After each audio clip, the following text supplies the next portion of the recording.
Welcome along to day 3 of the draft long-term plan hearings and deliberations. This is the first information gathering part of the meeting. Normal process is for submitters to be given 5 minutes to speak to their submission and a further 5 minutes to answer questions. The questions from elected members to the submitter are to clarify matters raised in their submission only, not to give their opinions. Questions posed by submitters to council are not normally answered in this setting. Specific common questions are often answered in our response to submitters at the end of the process. Questions to officers are normally dealt with in the deliberation phase. The Chair has discretion to vary from normal process. First up, welcome up Melanie Brooks from MHV Water Limited. Just the right-hand button. Thanks, Melanie. Welcome, and the floor is yours. Thank you. Kia ora koutou iho mā, no Melanie Brooks, toko no, ko te kai whakahaere MHV Waitaku Mahi. So I lead our MHV water team, and I appreciate the opportunity to submit or to present today. So a wee bit about MHV. We've got an existing network in the Hikio Hines part of the catchment, which is approximately 100 kilometres of piped infrastructure and 320 kilometres of open race infrastructure. And we currently deliver water for irrigation, for stock water and for environmental flows throughout that part of the catchment, and it's approximately 58,000 hectares. I'll take our submission as read, but I just wanted to touch on a few points. The first of which is that there is a need for stock water in our catchment. We come with an interesting perspective because we operated a trial on behalf of the council for a period of 6 months where we delivered water via the ADC network. And that gave us a lot of insight, and what we learned from that trial is that the current ADC stock water network has limited control structures, which makes the work very manual and time consuming. Because of the nature of the races, proactive management is very difficult with the current level of resourcing. The infrastructure, so I'm talking specifically about the culverts there and weirs and boards, they have had limited maintenance and require urgent attention. The races themselves are not well maintained, and many of the sites which regularly block are quite dangerous to clear, and I think provide an unsatisfactory health and safety risk. And there are limited, there's a number of other operating challenges. So those experiences, as well as our experience of delivering water, means that we do support the council's suggestion of option 3. And so just to be really clear, we do not think the current network can continue in its current form. So that's just to be really, really clear about that. There needs to either, if you were to do something other than option 3, there needs to be a significant amount of investment. We think one of the other challenges is that the real cost of delivery aren't reflected in your stock water charges at the moment, which means that it's really difficult for those users who rely on the stock water for them to see an alternative that's a similar price, because you haven't catered in the cost of the repairs and maintenance and the ongoing capital investment. And so it puts people in a really difficult position. But we do think that it's reached a tipping point and it's appropriate now to transition to a more efficient and effective delivery of that water. And transition's probably the operative word. We think there need to be really transparent costs of those delivery to landowners so they can make informed decisions on what they're going to do moving forward. Just because someone has received something in the past doesn't mean they have a right to it in the future, but there does need to be a fair and just transition. We've worked extensively on a solution for the Hikio Hines. We think there's a really neat solution there that utilises a huge proportion of our existing network. There's a small amount of our network around the Hines area which we can feed into and then take back out of, and then through the Ruapuna area we think that there is a need for a network, an actual piped network through there. We've put a great deal of thought into this option. We've done a huge amount of work on it, but actually we don't have the monopoly on good ideas. So as part of that transition, it would be really important for there to be engagement with other stakeholders throughout the community to ensure that we've considered everything. And one part that I think needs a little bit more work is around which drains would need to continue to be augmented for their biodiversity importance. But none of that is insurmountable. We believe that a transition within 3 years is possible. There just needs to be a really structured process and clarity on the amount of investment that's required by ADC to achieve that. Thank you. Thank you, Melanie. We'll take some questions. Councillor Cameron. Thanks, Melanie, and I've read your submission. Thank you.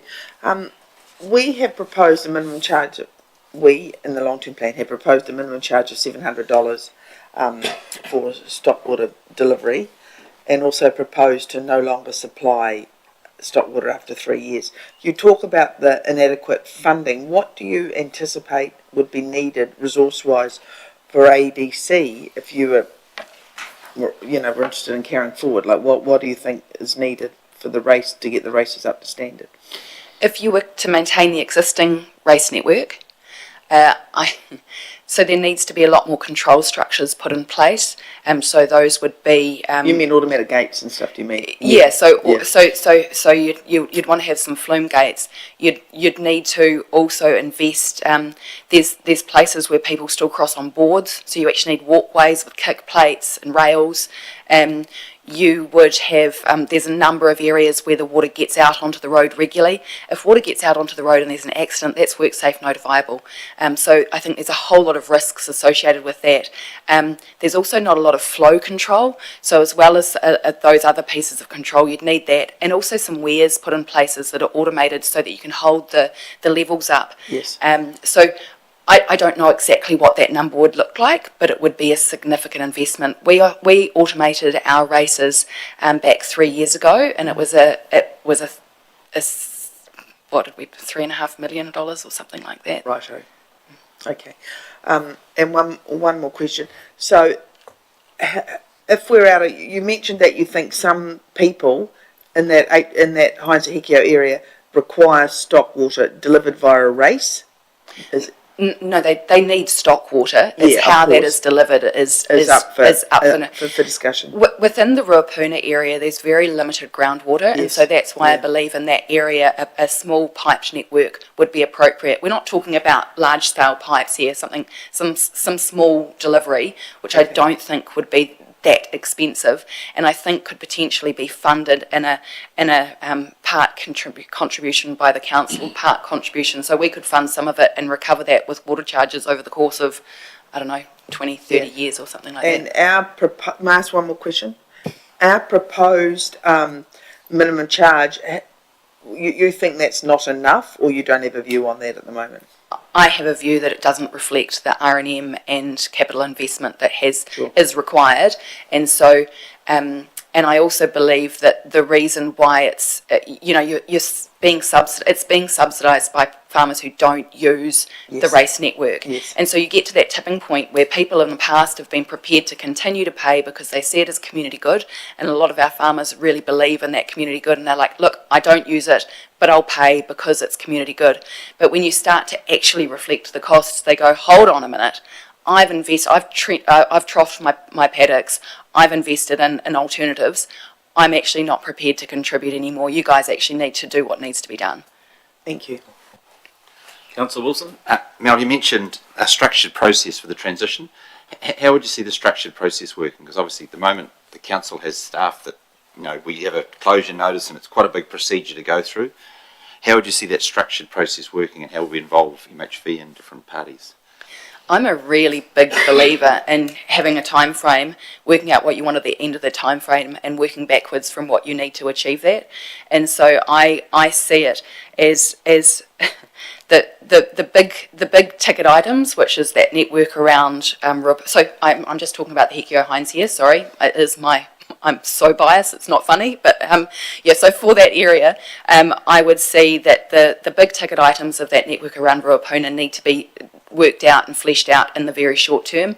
And actually 3 years is absolutely enough to do it. I think you could probably do it in a year, but the 3 years allows people to transition on their properties and gives them the options. So when I think about it, it's sitting down with the stakeholders, it's going through, okay, what does that reverse engineering process look like? How can we do that in a way that works for all of you? I think the solution's actually really easy, but we've spent a lot of time on this. We've even mapped it out. One of our operations manager called a huge number of people across the catchment to understand what their demand was and what they needed. And, you know, when we look at was it the 2009, my date might be wrong there, the report that the council commissioned, there is drinking water as part of this network as well. People use it for drinking water. That in itself introduces a whole nother lot of risks associated with taumata arawai.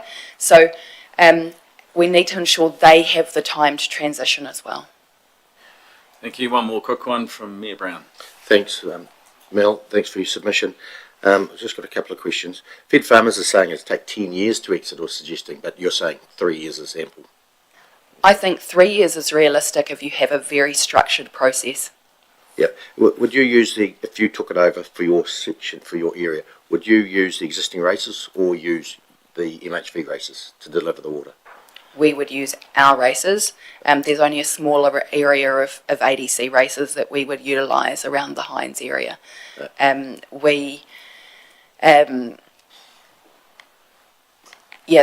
is sometimes the races get used for flood control, and I think that's something that's possibly been raised.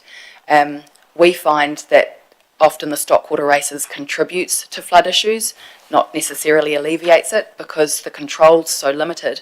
It doesn't get shut off quickly enough, or when it does get shut off, people are anxious about putting it back on again because they don't want people be without water. And so there would need to be some work around what happens with that surface water, but I don't think we want to get too confused in what we're trying to achieve. And you would, with the MAR project, you taking over the races would complement the MAR? Yes, so the HH Wet have a few races that they're really interested in for lateral infiltration. We don't have an issue with any of those races they've identified. We can supply into those races to ensure they could still utilise them and still continue to deliver stockworks water through our network. So I think it works together well. Yeah. And biodiversity in the races, some would need to stay open for that. Have you identified those yet? Do you know them? I have a personal view on which ones I see. The thing with the stockwater network is something around 80% of it goes to ground. So we can't underestimate the recharge, that unmanaged recharge that occurs with those. And what happens is that pops up in springs towards the bottom of the catchment, which then augments either indirectly from the springs or directly when the races actually terminate into drains. And so we've done a wee bit of work. We would like to do more. We'd like to work with Arawhenua and also the local community to go, which of these races are really important for biodiversity. Do you see a lot of work to be done identifying those races? Is it a big job to identify those races or a small job for biodiversity? It's about getting community buy-in to which races are important. MHV can have a view, but each landowner will have a view too. I believe that it probably sits somewhere in the middle, and it will depend, it all comes down to the way it's engaged. If it's genuine engagement, where people feel that they've been heard, I believe that it could be a medium process that can occur over the process of maybe a couple of years. Yeah. Thank you. Okay, we're running behind time, but we do have a couple of gaps. So, Rob, very last question. Thanks. Thanks. Mel, I might have misunderstood what you were saying, but just in your comments before, you were mentioning that with the new pipe system going forward, if it was to happen, council would have investment with that. Is that what I heard?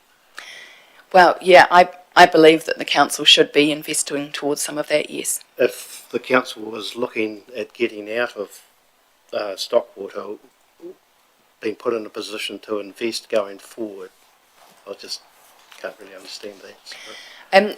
From my perspective, it's not so much about investing going forward, because I believe that network would be something that would be done within that 3-year period. I believe it's a contribution towards the exit. Thank you. Thank you for your time. You're very welcome. Next up is Kay. Kay's submission's on page 52. We're in booklet 2 throughout the morning until morning tea.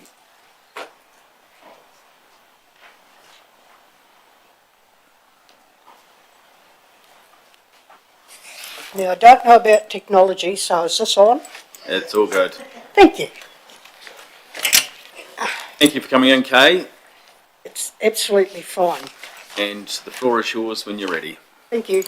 Good morning, everyone. My name is Kay, and I live in Mount Somers. I have lived there for about 12 years now, and for several years I've worked in the hall for large functions, and so I'm pretty well up to the play of what we do, what's needed, what works and what doesn't.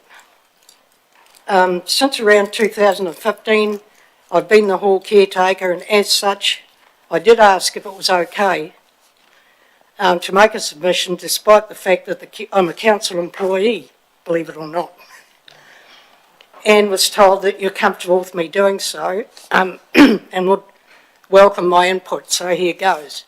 Mount Somers, the gateway to the gorge, we all know that.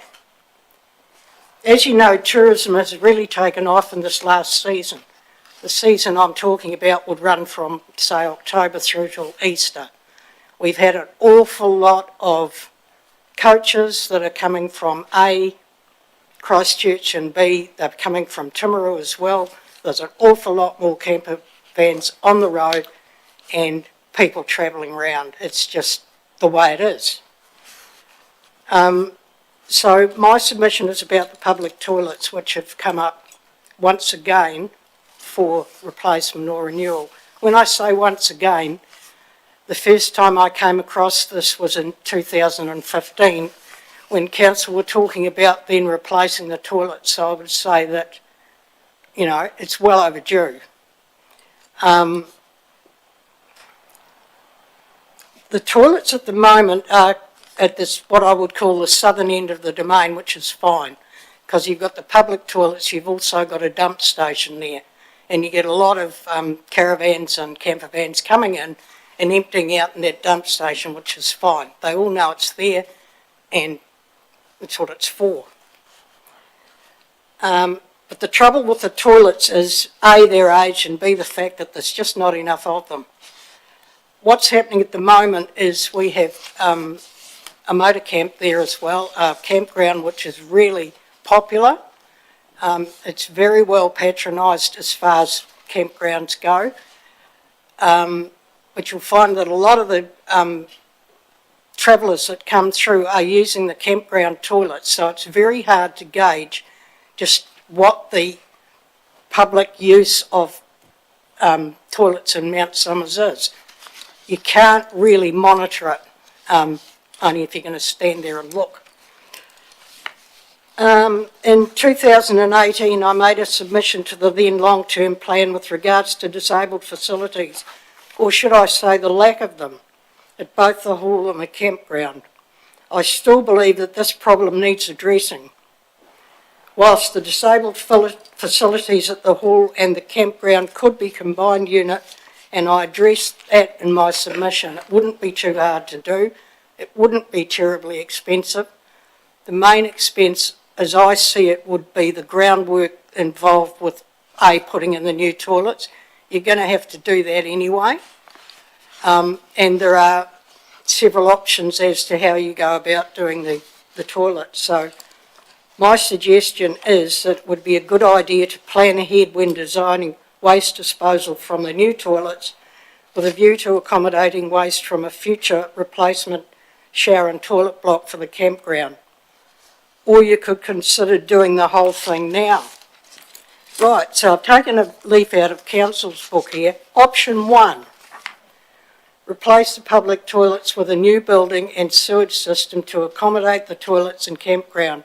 Replace the existing shower block and install disabled facilities which will serve the hall and the campground. Option 2, replace the old public toilet block with waste disposal designed to accommodate the future replacement of the campground shower block. Or option 3, replace the old toilet block. My preferred option would be option 1. It'll be cheaper in the long run. To me, option 3 is a no-brainer because it's pointless not looking ahead to looking at the age of the buildings on the reserve. You're going to have to replace that shower block fairly shortly. It's reached the end of its life. I realise there's only so much money to go around. We can't all have what we want, but you've allocated funds for the upgrade of those toilets, and I thank you for that. But please, look ahead, see what needs doing on the whole of that reserve area and plan accordingly because it's going to be cheaper in the long run. Don't wait 3 years to do it. It needs to be done now. Thank you. Thank you, Kay. Questions, councillors?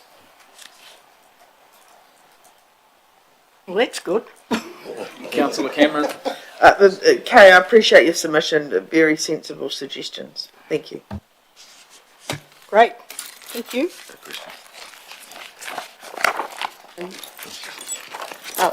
I'll ask a One quick question. question, Just Kay. a quick one from me, Kate. I hope you don't mind.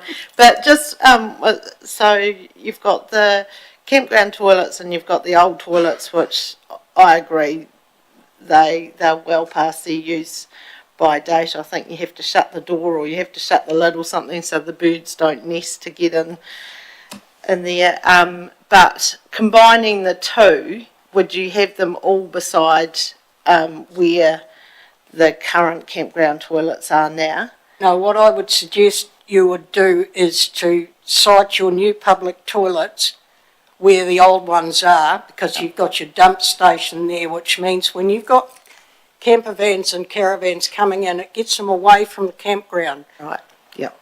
You would then have to build a new shower and toilet block for the camp alone, which could be monitored, I don't know, with some form of lock system where it can only be used by campers. But both buildings, I've been unable to find out how old they are, but I think they're around about the same age. But you've got other problems that stem from that, and one of them is water. And the people up in Mount Somers are quite concerned about the amount of water we have or haven't got. The place is growing. Also, we get leaks occasionally, some of which are pretty hard to find. Could be addressed quite easily with check meters on our lines. Secondly, with regards to the existing toilets, you've got in the men's toilets, 2 urinals. They use a lot of water. If they're leaking, that's going 24/7. It's just that, to me, the sensible way would be to do it, and do it now, and do it right. Thank you. Thank you for your time, Kay. Thank you. Thank you. Oh, sorry, Kay, we have one more question. Yeah. I was just going, sorry. And I know you want to have a cup of coffee down below. Yeah, I coughed. Yes, the question I've got, there's 2 sets of toilets there. Yes. There's one near the hall. You want to keep that one? Or you want Well, you have to keep both of them because you have to provide toilets for the campground. So both of them you want to have renewed, is that correct? One block has showers in it, so you need a that's- block with showers in for the campground, but you do need public toilets. You can combine the two and have an enormous building there, but it's going to be hard to monitor because at the moment you have the way your, shall we say, finances work. You've separated the campground from the public area. So I don't know quite how you're going to do that. Thank you. Yep. All right, this time. Thank you, Kay. Can I go now, please? Yep, you Oh, can. thank you. You got your exercise in this morning too with the up and downs. Thank you very much. Lovely to come. Thank you. Thank you for your time. Appreciate it. Next up is Louisa. Come on up, Louisa. Page 204, councillors. Just a reminder, questions, not opinions. Thanks, councillors. Hi, Louisa. Thank you Hello. for giving your time. Thank you. I don't hear very well, I'm sorry. And whenever you're ready, right up the front here, Yes, thank you. the floor is yours when you're ready. Thank you. I'm not good at this. I've really come about, I live about 500 metres from the stadium EA Networks on the terrace there, and my concern is about the suggestion if Balmoral Hall is demolished, that you'd provide a dance studio down at EA Networks. Well, I was in the garden and I heard, by the way, I'm Louisa, and I thought I could hear from the EA Networks in my garden, and it came to me that if this is going to be a dance studio down at EA Networks, it isn't the right place for it. So, because the picture I have is that you suggested that it would be, the dance studio would be in the middle of the stadium area, which is a very noisy area. I've been there, and you probably all have too, and it's very noisy, and it has to be. So I felt it was not the right place for it, and as well, the suggested size was 100 square metres, like 10 by 10. Take the seats out around it, and it's 8 by 8. It's not a very big room, and no room for expansion, as this is a long-term plan. There would be no room for expansion, so it really feels not a good option. And as far as the Balmoral Hall goes, I think it could be brought up to a minimum standard which would suit the general public, and the rates, the rent upgraded up as it would be for any other hall.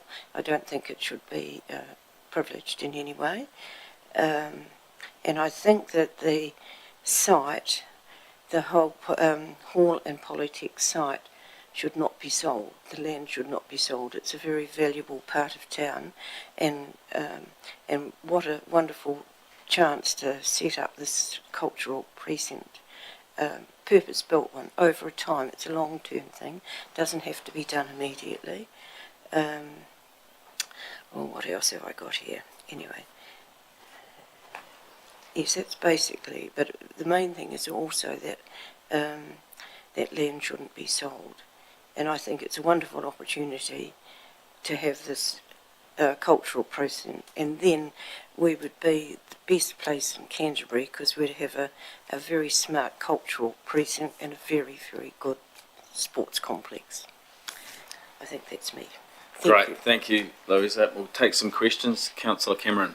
Nice to see you here, Louisa. Thank you, Karen. Thank you for submitting. Hey, the Ashburton District Council currently does not have an arts, culture and heritage strategy, and I think what you're alluding to in this report is quite a, using the Balmoral Hall for a cultural centre, am I correct? Do you have a view on whether we should develop an arts, cultural and heritage strategy? Yes, I think that cultural area just lends itself to it. Ultimately, we've got a lot of diverse ethnic people about, and they should have their chance for their cultural outfits. Thank you, I appreciate that comment. Thank you. Councillor Todd.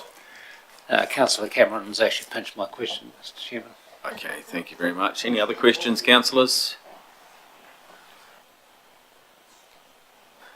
No, that looks like it. Louisa, thank you so much for giving up your time and coming in to see us, and for your submission. We do appreciate it. Okay, and thank you very much for giving me. And I think you're doing a marvellous job on top of all your other council commitments to be listening to these. Okay, thank you. Thanks, Louisa. Okay, bye-bye. Have a nice day.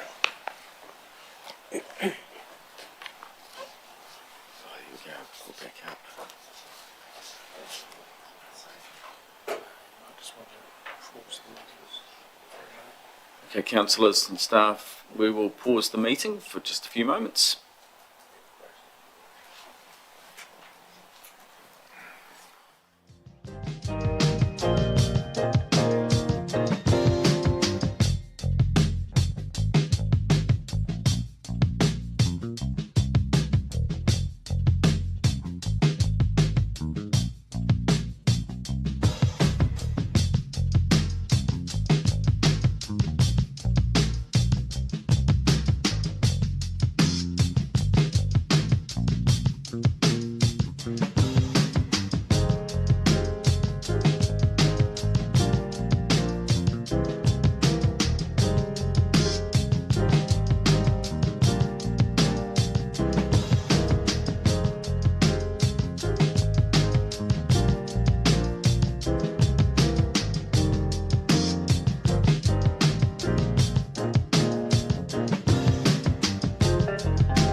Malcolm Lovett is next up. Malcolm's submission is on page 246. Welcome up to the desk, Malcolm. That microphone's on, so if you sit in front of that middle one, yeah, that's good. Thank you for your submission, and the floor's yours when you're ready. Cool, thank you. It won't take long. I believe the council's preferred option of selling the land and buildings on Cameron Street would not be in the best option of the community. With the building of the new council chambers, parking has become very difficult on Cameron Street. I personally believe the area, converting the area to all-day parking would be the best option. In your article published on your website on the 2nd of March 2022, it says that all-day parking on West Street is at 97% occupied. If you can make enough spaces to take pressure off West Street, then make West Street more accessible to passing traffic, bringing more foot traffic to town. And on a personal note, our business has been operating on the corner of Havelock and Cass Street for 20 years, and in that time we've actually lost 10 car parks from outside the area. The extra parking would also be a benefit to the Senior Centre, Ashburn Event Centre and all the other businesses around that area. Okay, we'll take some questions. Malcolm, I've got one to start with. Yep. Do you see the car park at Balmoral being metered? I'd prefer to see it as free parking. Take some of the free parking off West Street and put it down in that area to try and, obviously there's a lot of workers who park in the West Street car park, and try and get them off the main road and down onto so it would make the area more attractive to passing through traffic. Because if you drive down there now, if you don't know the town, by the time you've actually worked out where the entrances are to the car park, you're gone. Yeah. Yep. Thank you. Councillor Cameron. Thanks, Malcolm, for your submission. The council have allocated, well, are hoping to allocate land opposite the museum, you know, in the old railway land for parking. Do you have a view on that? Ashburton's a bit of a funny place. If you can't park outside a business or a place, they generally people think it's too busy.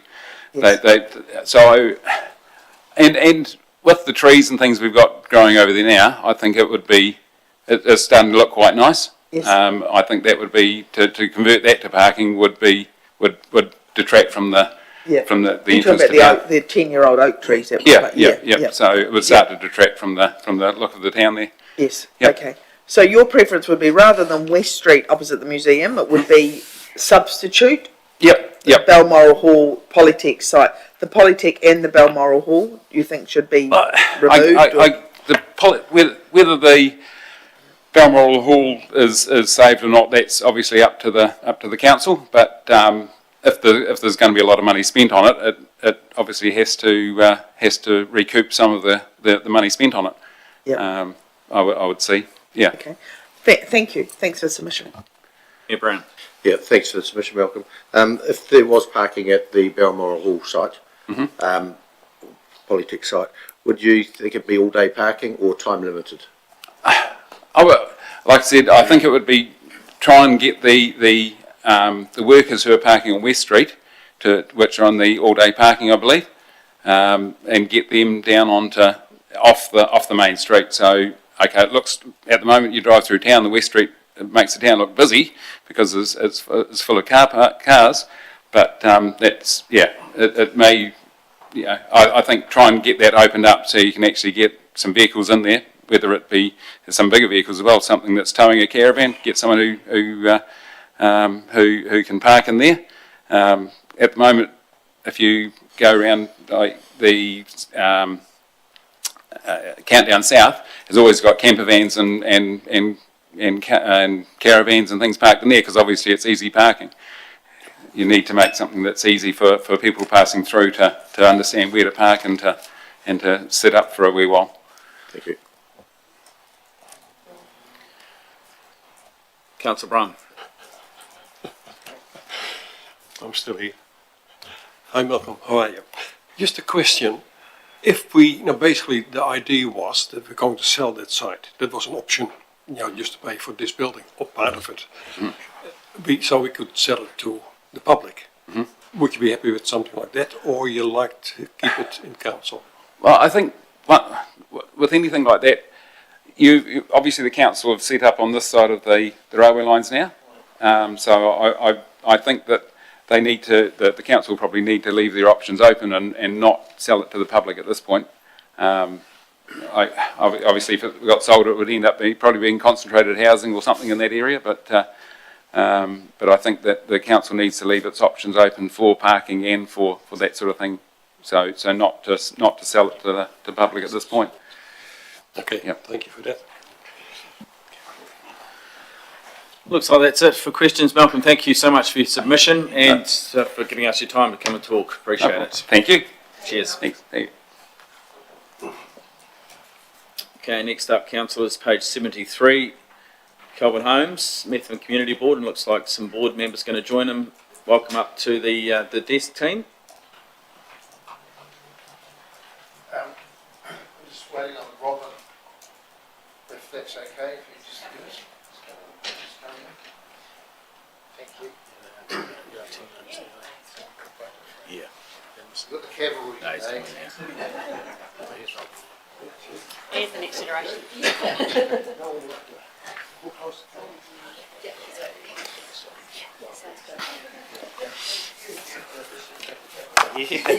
Sorry. Hey, Robin. Hi, Kelvin. I'll take that. Welcome, and if you'd like to introduce the team.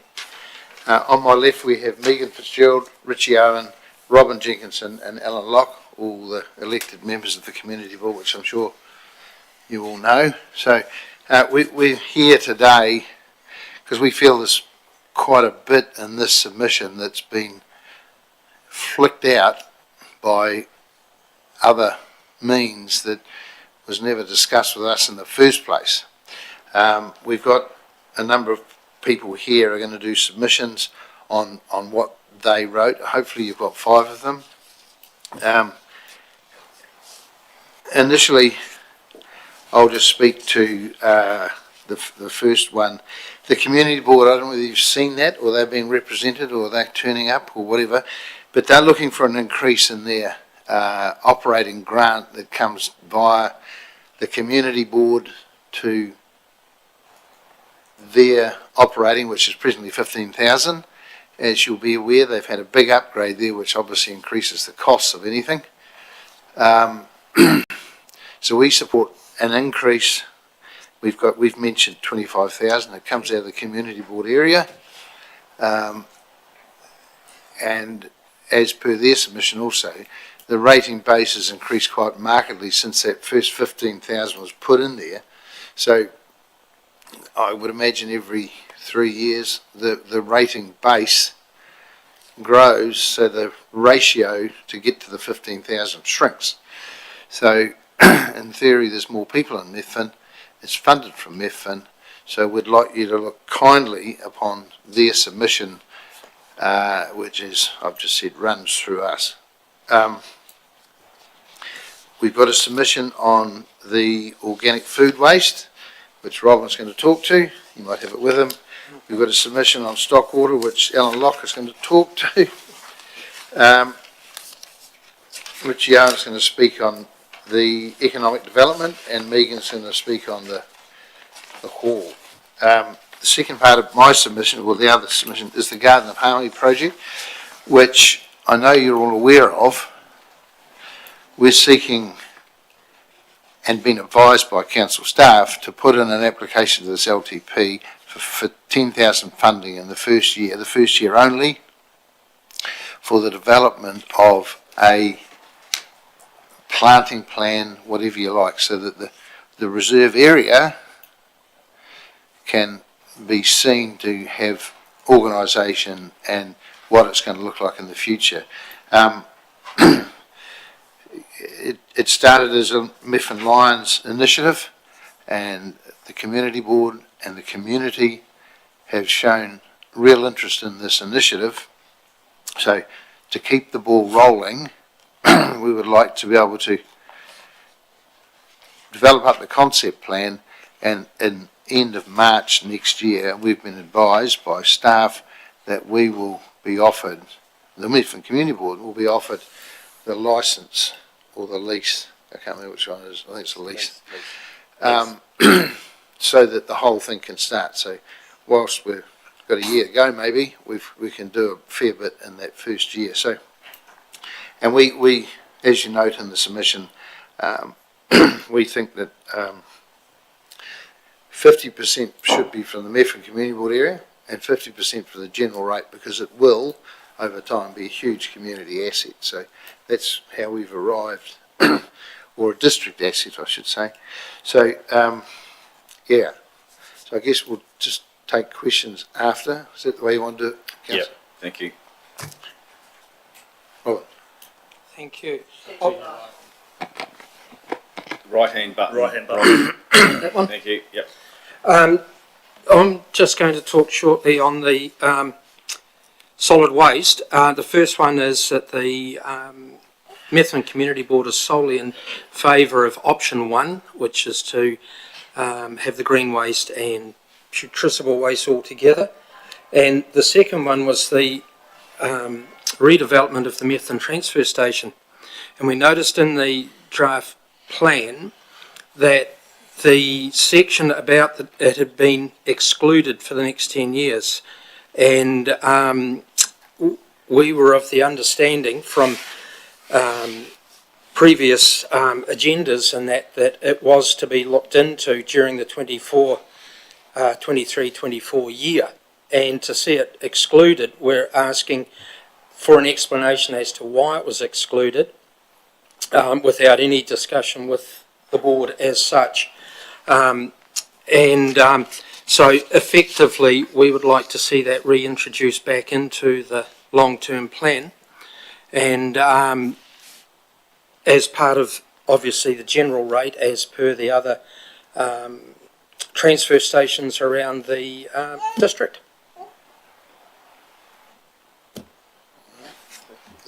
Thank you. Yes, so I'm going to speak on the stock water scheme. So our board has decided that we went with I think it was the number 3 option of we believe the stock water system is out of date. It's a waste of water. Our big problem is that the existing system acts as a flood. It gets rid of flood water during heavy rain events. And the other thing is that the Mount Harding stream is a naturally fed stream from the Clennan's Bush Aorata Reserve area.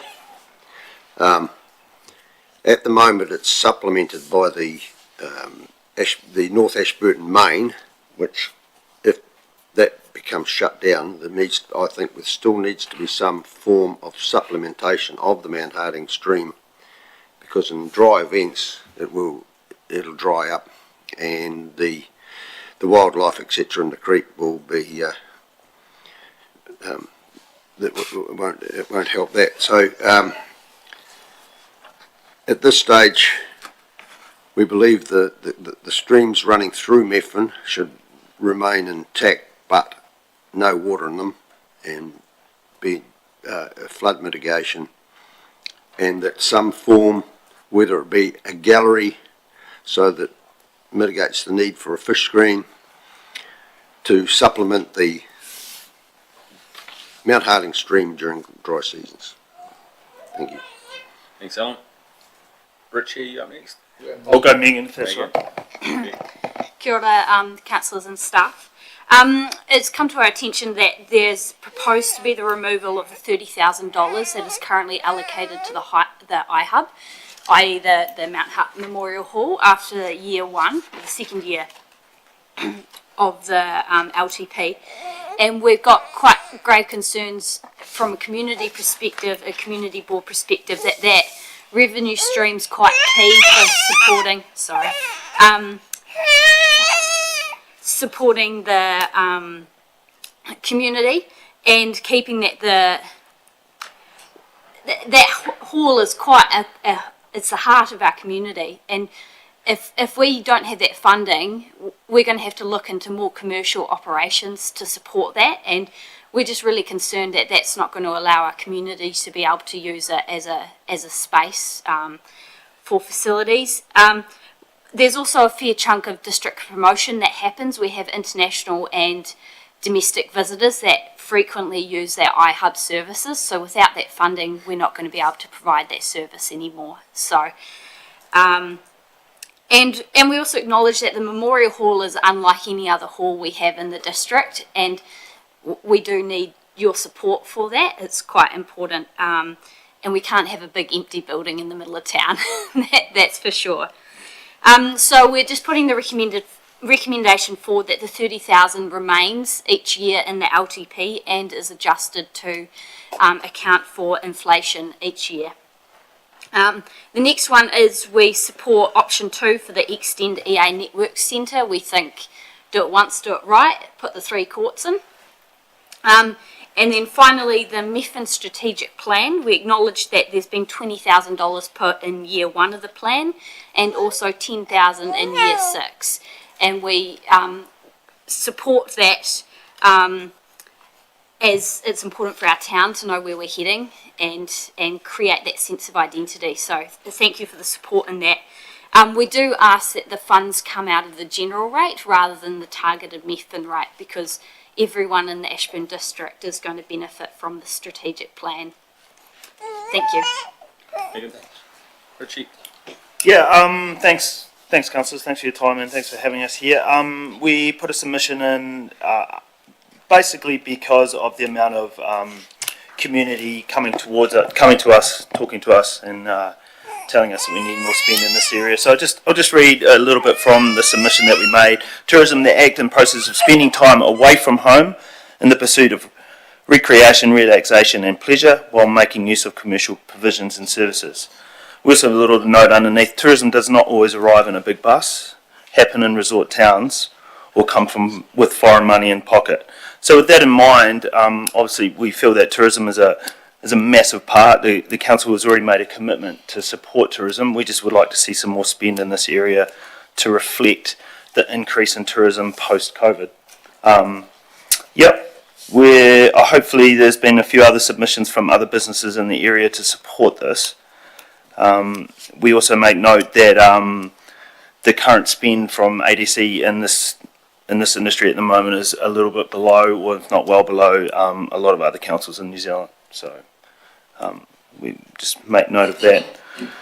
I could read a ton of the stats that we've included in this submission, but I don't think it's important. Hopefully you guys have done some really good reading over the last few weeks, no doubt. I think the big one here is the return on investment. There's probably no other industry that has this good a return on investment. So if we're looking for a measure, which we always are in terms of spend, there's probably no better return on investment than tourism in our industry at the moment. So, yeah. Happy, I guess, do we get to take questions on that? Councillor? Yep. Thank you, Richie. Councillors, questions? Oh, yeah. Also, sorry, just one more if I may. Just also in support of the lighting proposal that was submitted. Obviously the Methven Community Board, that was on here. Okay, it's over here. Supports the Methven Town Lighting submission wholeheartedly. I guess the biggest reason we supported this was because the robust procedure and community consultation that went along with this. There was an amazing process that went behind this. It wasn't just a whim of an idea.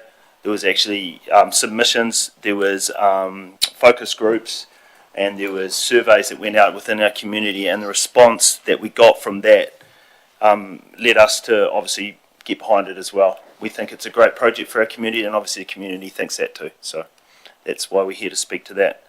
Once again, I won't read the whole submission, but hopefully you've had a bit of a chance to have a look at it and see what's proposed there. You have indeed. Thanks, Richie. All right, Councillor Cameron. Thank you. Can I ask a question of Megan, please? And congratulations. My question relates to your comment with regards to the hall. And you said that a lot of activities wouldn't happen without that funding for the hall. Are you referring to like cultural activities, or what are you referring to? Yeah. So the hall currently has commercial operations and it has community good operations, and if we have to so we have to fill the $30,000, that's never going to come from community operations. That's going to have to be topped up via commercial operations, and with those spaces filled, there's not going to be as much physical space available for those community operations to be able to happen.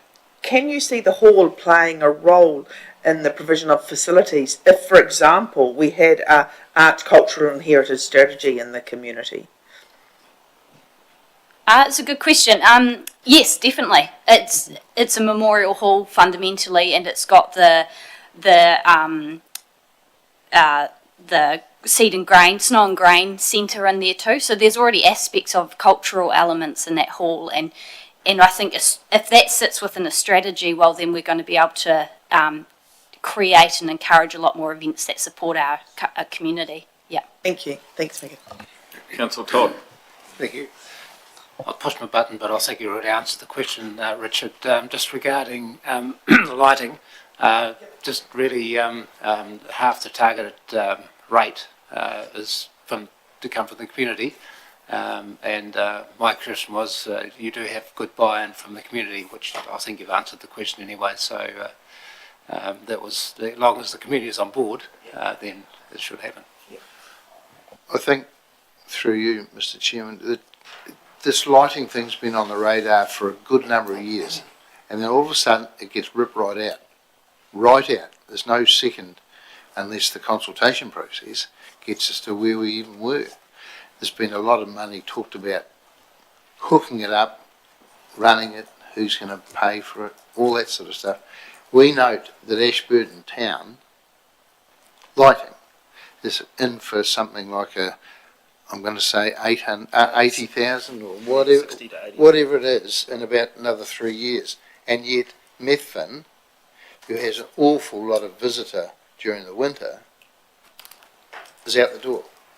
It's just not right. It needs to be addressed because all the time we bug around, the costs are going up and up and up. So I was looking to positive reinforcement from the council for that. Councillor Wilson. With regards to the, I'll just give an name of it, the biodiversity garden, the Methven Garden of Harmony.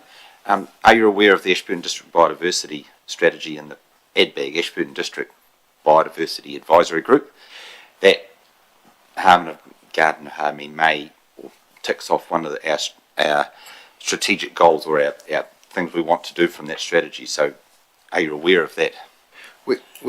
Councillor, we are aware of it. We had a meeting, which you may not be aware of, with a lot of council staff and the community board, and we got really positive vibe out of the council staff about the initiative, and the biodiversity officer, and I can't remember his name, was there.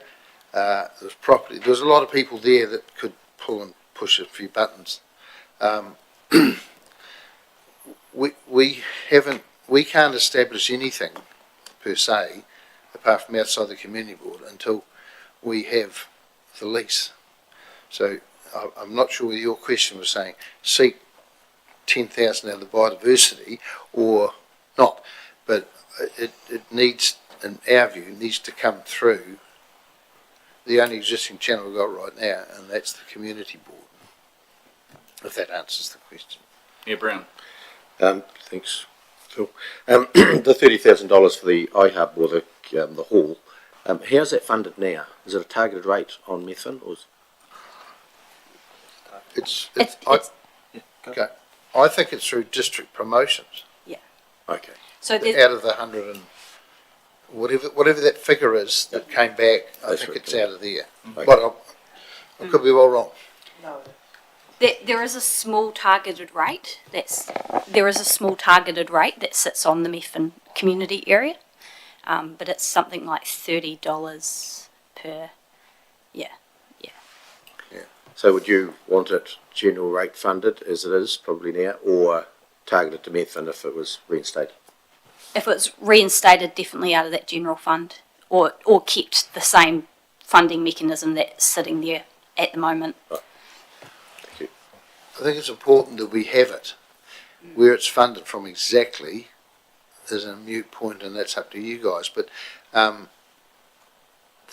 you all know about what happens in Methven. There's an awful lot of people come there for weekends and stuff, and anecdotally, a lot of people turn up to use the facilities that are there. We wouldn't want to see a hole in the middle of the square. Okay, one last question, Councillor Mackle. Thank you. Just one for Lockie. Made a few great suggestions about stock water around the Methven area. What's your general view over the whole area going forward with the plan that's been put in front of us? Well, at the moment I'm on the board of the Spaxton Water Scheme that we set up, and I mean that's a private scheme, so that does stock water above the RDR. I know John Wright's been doing work for the council on working out whether they can get water from the irrigation scheme, so he's working from BCI, and I know they can get water from Ashburton and Lyndhurst is another one they're looking at. So I see it that the stock water comes from those schemes. I think those schemes now cover pretty much the whole district. Would that be fair to say? And if we could work with the irrigation schemes to get the stock water, I know there's potable water schemes around at Lauriston, Highbank, and Mount Hart. So what we're looking at is stock water, which I think can come from those schemes. So. Okay, that's it for questions. Thank you so much for your time, your submission, and the drive here today. I appreciate it, team. Thank you, Thank you. Yeah, Councillor. thank Thank you. you, Mayor and councillors and staff for tolerating. Excellent. And we value your support overall, to be fair, from the Community Board. Yeah. I think it's getting better by the year. So, thank you very much. Thank you. Yes. Thank you. Okay, councillors, next up it's Merv Gruber. Welcome, Merv. 351 is the page for Merv's submission. Come up to the front desk, Merv.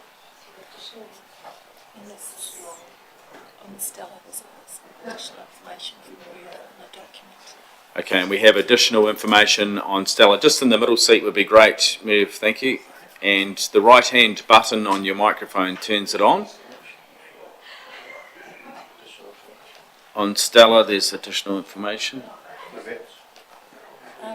So in the... Let them know. Okay, so I just got to find it, sorry.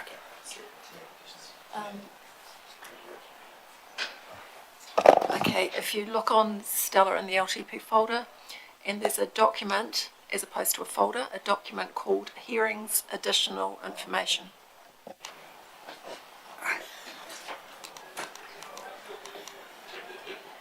Welcome, Merv. Thank you for your submission. Thank you for taking the time to come and talk to us today. The floor is yours. Okay, first of all, I developed this 4-page plan because I have problem with my voice. So I had an operation and it buggered my voice up, so that's why I did this plan. So possibly my best way of going about this is to ask for the questions to come out from that plan that I submitted. Does that sound feasible? Or?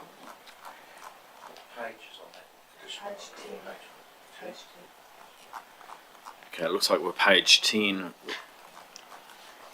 Thank you, Councillor Cameron. There's 4 pages of it. Yep.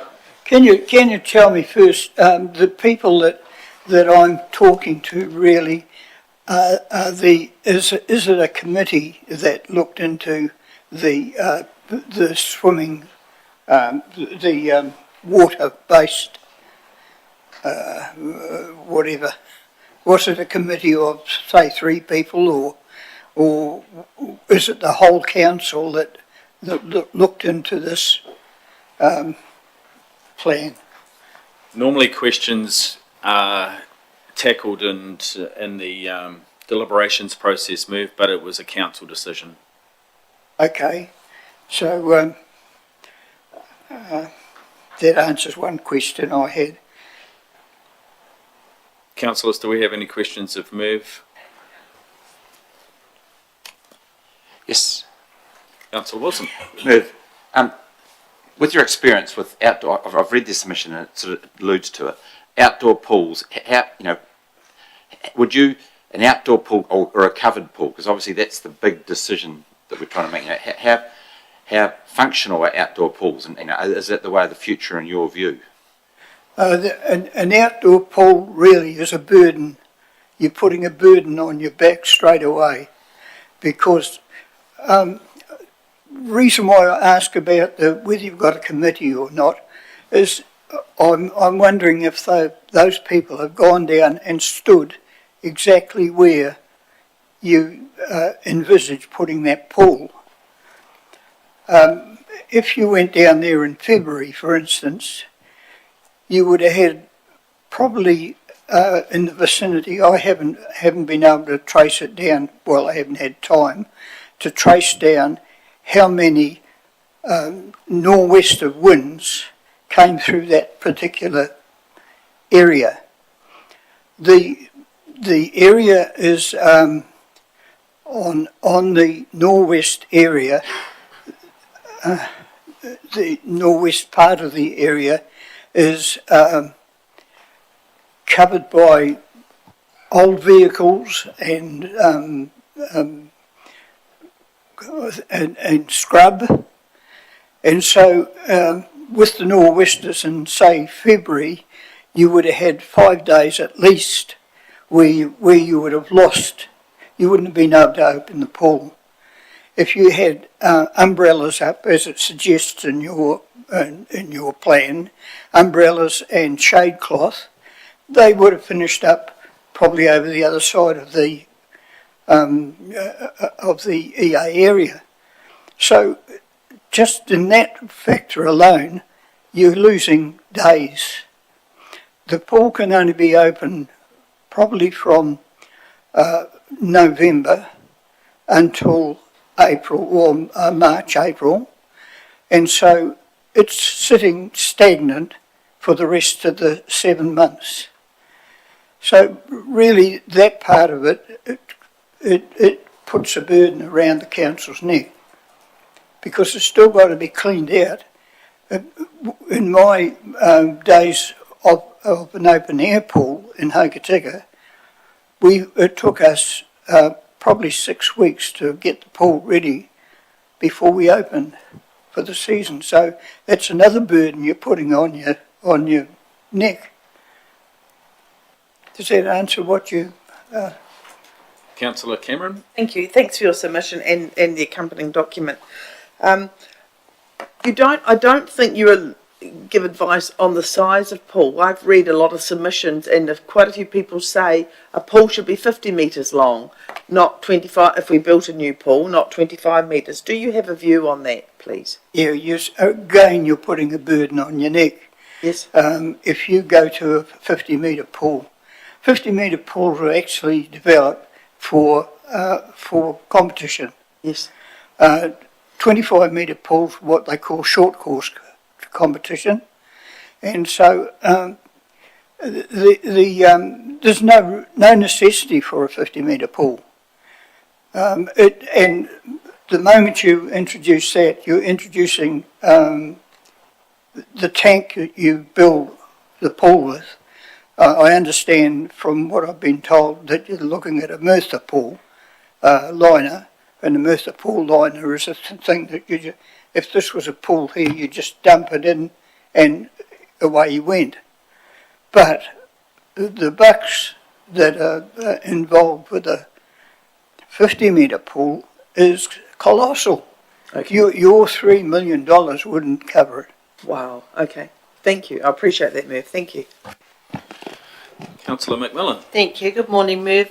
Just regards to the Timwell pool, we've had some people suggest that maybe just a paddling pool could go in that area instead of spending all the money to redo up the Timwell pool. What do you think about that option? I have a problem there because I'm in the camping ground. I'm in a motorhome in the camping ground. During the summer, not this summer gone by because it wasn't open, but prior to that, I could be over there in my camper van, and I could hear the kids. And as a swimming instructor and a swimming teacher, that's a wonderful sound. But so I had my what should I call it? My feeling hat on, and I thought that pool must stay open. And then I put my my pool manager's hat on, and I couldn't see that pool being a viable option for the council. I mentioned in there two things that struck me straight away was the fact that it's covered with greenware, and most of that greenware luckily is evergreen, which doesn't, you're not getting leaves dropped into the pool, but you're still getting leaves from, so that straight away means that you've got to have your lifeguard turn up there probably an hour before to get rid of the leaves. But also there is a real problem with nowadays with the louts that get around throwing bottles over the. If you get a bottle in a pool, you've got problems. Those are the two things that straight away I saw. But if you look at the very end of my submission, you'll see that I made a suggestion that why not backfill the pool with earth, and then put sand over the top of it and turn it into a sand pit for kids. And you'd be giving the people of Tynwell at least something back from what they are losing. And you could still maintain that little pool, paddle pool, because the main reason I'm here is not to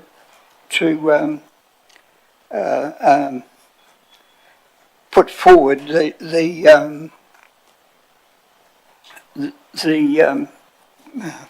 what I've got it here. The options is that the main option there that I see as I've got it here. A good option is to do something about that paddle pool at the Domain. It has a wonderful. I made a note here saying, if you look at the picture on the cover of your futures thing, this one here, you'll see straight away on two, there's two children with big smiles on their faces. And if you look at your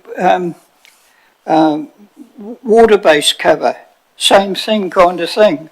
If you look at option 2, in this view, there's a grandma sitting at the side of the pool, and there's a child there with a big beaming face. There's an option there that can be developed immediately, because we have to form the tank, which is the pool. You build it with local concrete people can move in and prepare the sides of the pool, and then there's a product called Elba, I think it is, that Coombs is a water supplier, and they can put that base of the pool in a matter of a week, and you've got the pool straight away, And then you've got the people down in Oamaru who did the Timaru Park, the Timaru. If you've seen that, it's a wonderful facility, and they can actually put water-based play areas into the pool. So you've got everything at your fingertips. You don't have to worry about getting, for a start, the planning. The planning you pay is colossal. You don't need to do that because you've got people that are willing to, I'm willing to, step in and do your planning for nothing. It's been what I've done all my life. In 47 years in swimming, probably 40 of those, at least, have been unpaid. So, you've got everything there, and it's something that can be done tomorrow. Brilliant. Merv, thank you so much for your submission and your time. We appreciate you coming in, and we'll be deliberating next week. Good. Thank you very much. Okay, councillors, I think it's time for a cup of tea. That's what you wanted. Get rid of that buggy.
Leandra is with us from Ashburton Aquatic Park Charitable Trust. Mark joining it. Is it going separately, though? We thought because our submissions were aligned that we would go together and that would give us more time to answer questions. Absolutely awesome. All right, the floor is yours. Thank you for your time. Thank you for the opportunity to present today. Before starting, we would like to acknowledge and thank Council and Management for the number of ongoing constructive discussions that are underway at the moment as we all work together to help mitigate the current water quality issues at Lake Hood. We acknowledge the internal resource efforts and expertise from Council. Further, before talking to our submissions, we also wish to note that the various Lake Hood stakeholders have all recently submitted on the Canterbury Regional Council LTP.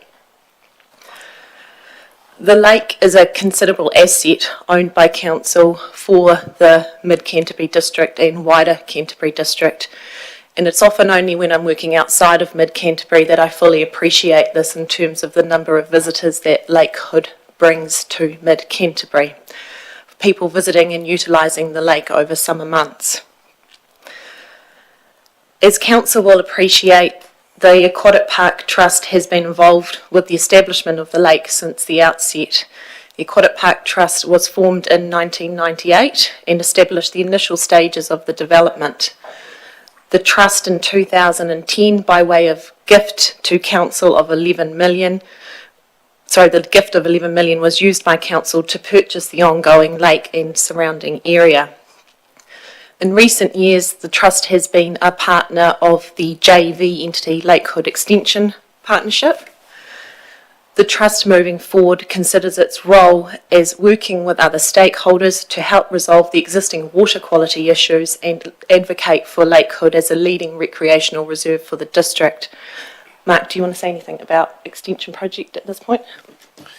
Well, hello councillors. As you know, the joint venture extension project has been managing the lake on behalf of the council over the last 14 years, and that ceases at the end of this month. So from the 1st of July, that management is now going to be undertaken by ACL on behalf of the council.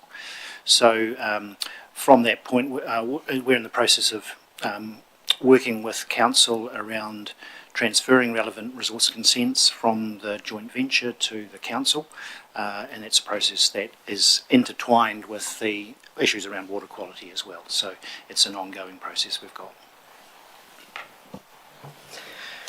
So with the management of Lake Hood entering a new era from the 1st of July this year, our first submission is that Council allocates sufficient funding over the next 10 years to ensure that Lake Hood is managed and maintained to the existing level of quality and the lake to a contact recreation standard. Our second submission is that Council allocates sufficient funding in year 1 and subsequent years of the LTP to ensure that adequate funding is available to address the water quality issues at Lake Hood. We are, however, acknowledging that there is ongoing urgent work underway to scope some of the recommended solutions that came from the recent NIWA report. Our third request is that Council continues to actively progress discussions with Canterbury Regional Council to find a solution where Lake Hood's water take is reflected on a non-consumptive take basis. And finally, given the pressure on existing facilities at Lake Hood, which often the overflow is felt to the burden of the Trust's tenant, that the new public conveniences are brought forward to year 2 of the LTP. Before we head to questions, Mark, have you got anything else you'd like to add? Thank you. Councillor Todd. Thank you, guys. You mentioned it twice, sufficient funding. What is sufficient funding? Well, that's something that's being worked on as we speak, and unfortunately, the Water Quality Task Force hasn't got to the point of being able to have those figures at hand. But I do understand that council officers are going to be reporting to you about the latest on where that is at. And there is some clarity around some of the priority funding. Councillor Cameron? Thank you. I think we've all had that NEWA report which highlights the various options. I'm looking at the car counter, if I may. Would we stop? Well, we seem to stop on May 22. Is that right? Yep, that's all the data I've been provided with. Why it stopped, I'm not sure. Is it still there, the car counter, or it's gone? Yeah. It's gone. Yeah. And is this returns or one way? It's just the count, so it will be But returned. everybody Yeah, going yeah, over the... yeah. But most of these people are visitors to the lake, on your understanding? Well, in terms of the sheer quantity, I think that was over about 200,000 over a year, and there's only 200 households out there, so it's got to be the majority as And visitors. most of them have Yeah, got to be. absolutely. Yeah. Thank you. Thank you. Councillor Wilson? Morning. Do you think that the good people of Lakewood should pay a targeted rate because they benefit the most? You know, I know all the district benefits, but they benefit the most from the lake water quality and the amenities at the lake. It's a difficult question to answer, and I certainly wouldn't want to answer on behalf of the Residents Association or the residents of Lakewood. Yeah. Councillor McMillan? Thank you. Good morning. My question, you just said before that you put a submission into ECAN as well. Did you ask them for any funding in relation to the lake? The primary request for ECAN was in relation to Carter's Creek and the work that's been done both around the flooding and the nutrient management. And in the ECAN's LTP, it was, I think, scheduled for 27-28, and the primary request was to bring that forward to immediately. Right, thank you. Any other questions, councillors? Well, it looks like us. Thank you so much for your time, both of you. Appreciate you popping in. And it looks like we'll have another wee break for our next guest.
Okay, thank you for your time, James. Appreciate your submission and coming in. The floor's yours.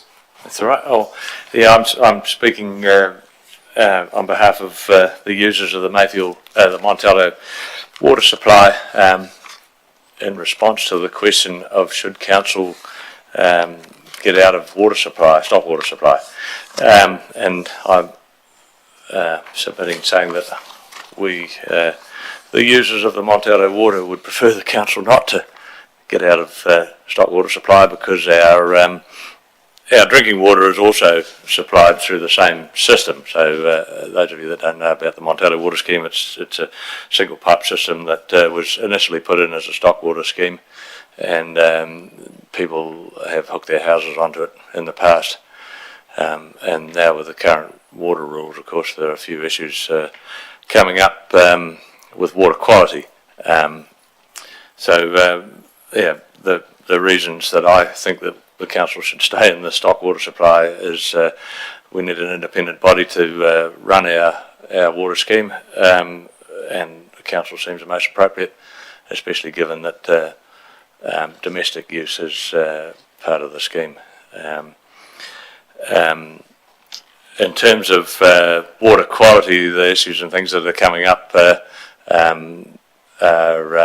the treatment of the water, and I think one of the things I wrote on there, that there are now ways to treat water in small quantities and relatively inexpensively, and the users would argue that it might be more economical and practically more sensible for us to treat water at each point of entry to domestic houses and things, rather than put a great big scheme at the top, because the pipelines are older, and the risk of contamination down the line is pretty high. I think you know, the water can be treated at the houses. What else did I have to say? In terms of the scheme and the replacement and all that sort of thing, the pipe work is pretty old, but there has been some replacement done over the last decade or so, and if we continue to replace pipes, we could keep the water scheme running for livestock and houses, especially if we treated the things at the houses. I think that the upgrades and things have been held back a bit, according to Andrew Guthrie, and so some of the members are concerned about the rates, and I think looking at the budgets and things that was scheduled this year, there was scheduled to be quite a jump in the rates, given that the scheduled maintenance and upgrades and things haven't been happening and have been postponed. We'd sort of submit that we don't want to see the rates go up too high.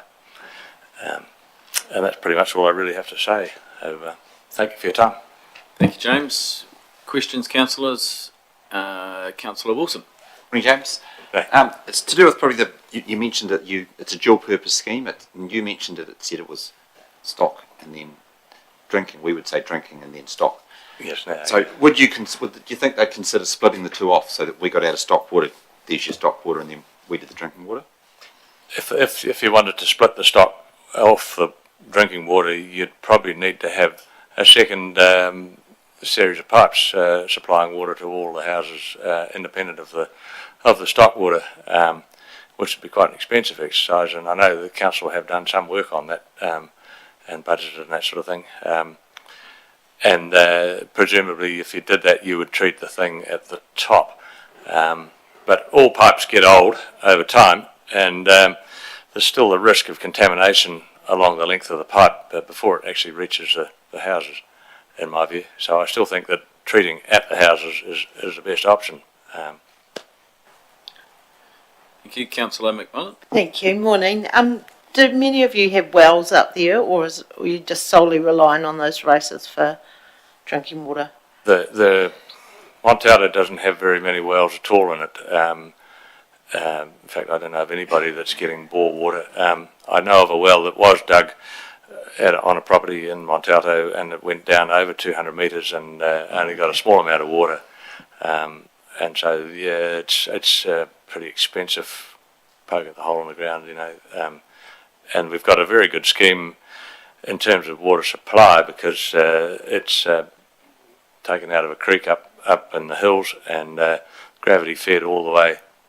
So there's no pumping costs and relatively cheap at that, you know, that part of it anyway. Councillor Mackle. Thank you. Thank you, James. Yeah, I like your idea. Sounds very cost efficient. The treatment at the houses, how expensive are those? Probably relatively small, but what is the cost of those and how efficient are they to bring it to the standards that we're looking at? Well, I understand that that they are. You can get a ultraviolet filter with pre-filters and things for well, about $1,800. I think you could buy one of those, but that's not the whole story. The turbidity in the water is a bit of an issue. You know, when you get freshets in the creek, you get dirty water coming down the pipelines, and so one of the people up in the scheme has said that they have a dairy farm and they deal with that kind of water with a sand filter. And to be quite honest, I don't know the cost of a sand filter, but I don't think it's hugely expensive. And if individual houses were near to each other, you could possibly put one in and do 2 or 3 houses with only short lengths apart and have efficiencies there. But yeah, I think it wouldn't add up to $3 million. I don't think so. Thank you, Taz. Yeah, Brian. Yeah, thanks. Thanks for your submission. Thinking about contamination, which you talked about, and you have the point of entry filtration system on the excuse me, on the side of the house. What if that contamination was an animal health product that, let's say, selenium, or a spray contractor used it and had a chemical, and it back filtered into that line? Would your point of entry filtration system in the house remove that stuff?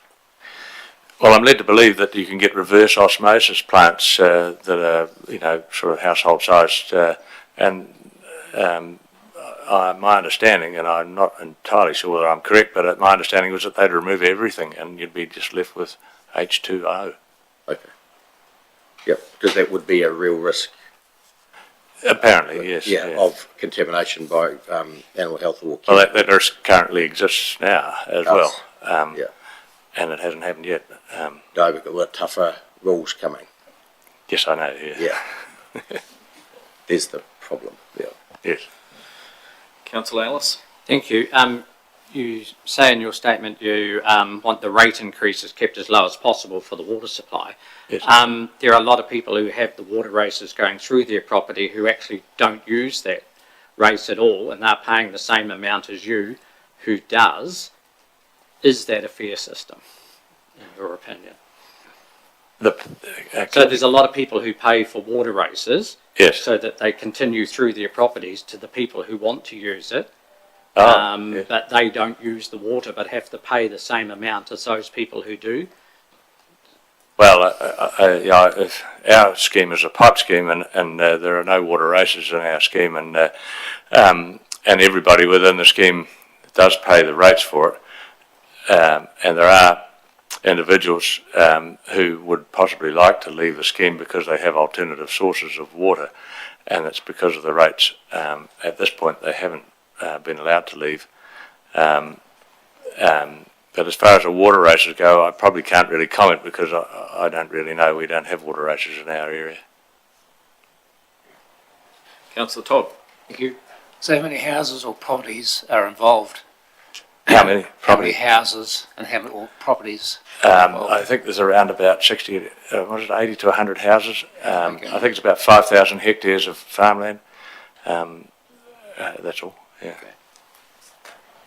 Yeah, Brian. You just mentioned about some people have alternative sources of water and may want to leave the scheme. What are those alternative sources?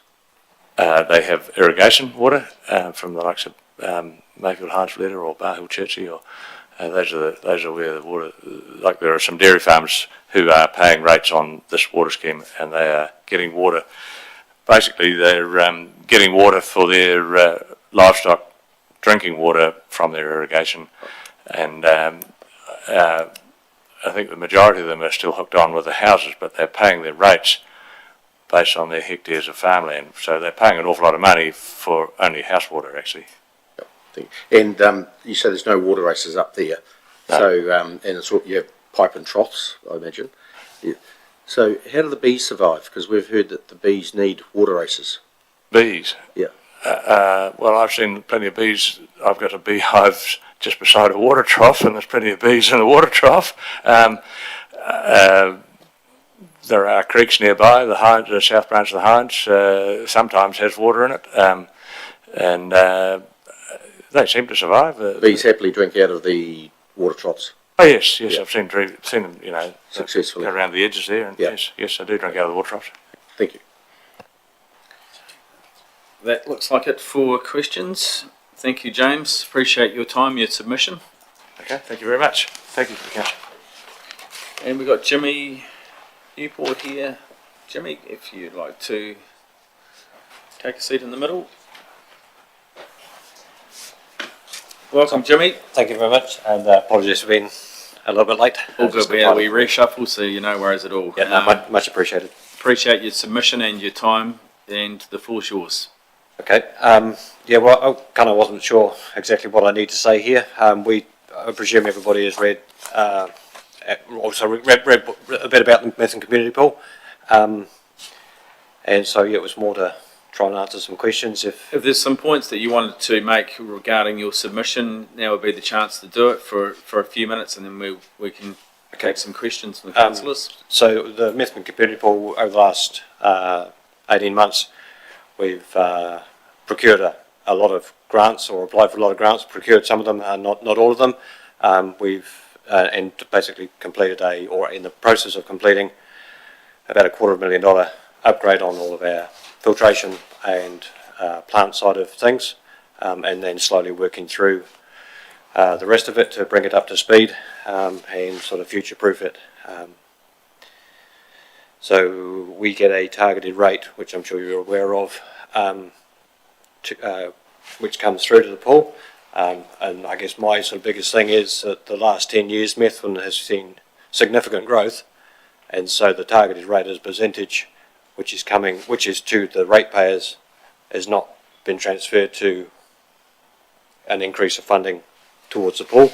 And just as a volunteer on the committee that does the lion's share of the maintenance, yeah, we're continually short at the end of the season for our running costs, and we do everything to try and make it work. I think we've done a tot up, and there's about 800 hours of committee labour that goes into the pool just to keep it going. And yeah, it's just to try and future-proof it for the next committee. Hopefully I'm not there forever.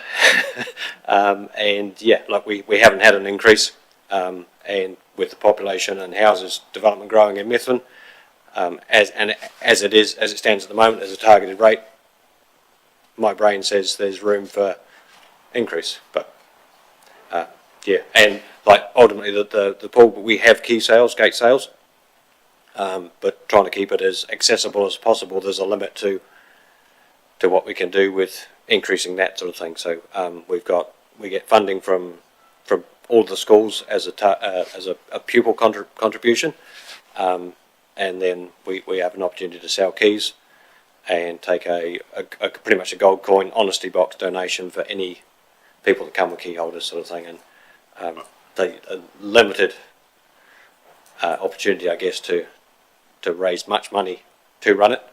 And so, yeah, outside of that, we've sort of run on some donations from within the community, and as and when we do any developments, in the past have been some big heat pumps put in, and then we just try and do everything on a shoestring budget pretty much, so that if we get this much to do the heat pumps, we try and do it as cheaply as we can. Buy the infrastructure, but the installation is hands up, who's going to do it sort of thing. and who's going to donate concrete, who's going to do this, who's going to do that.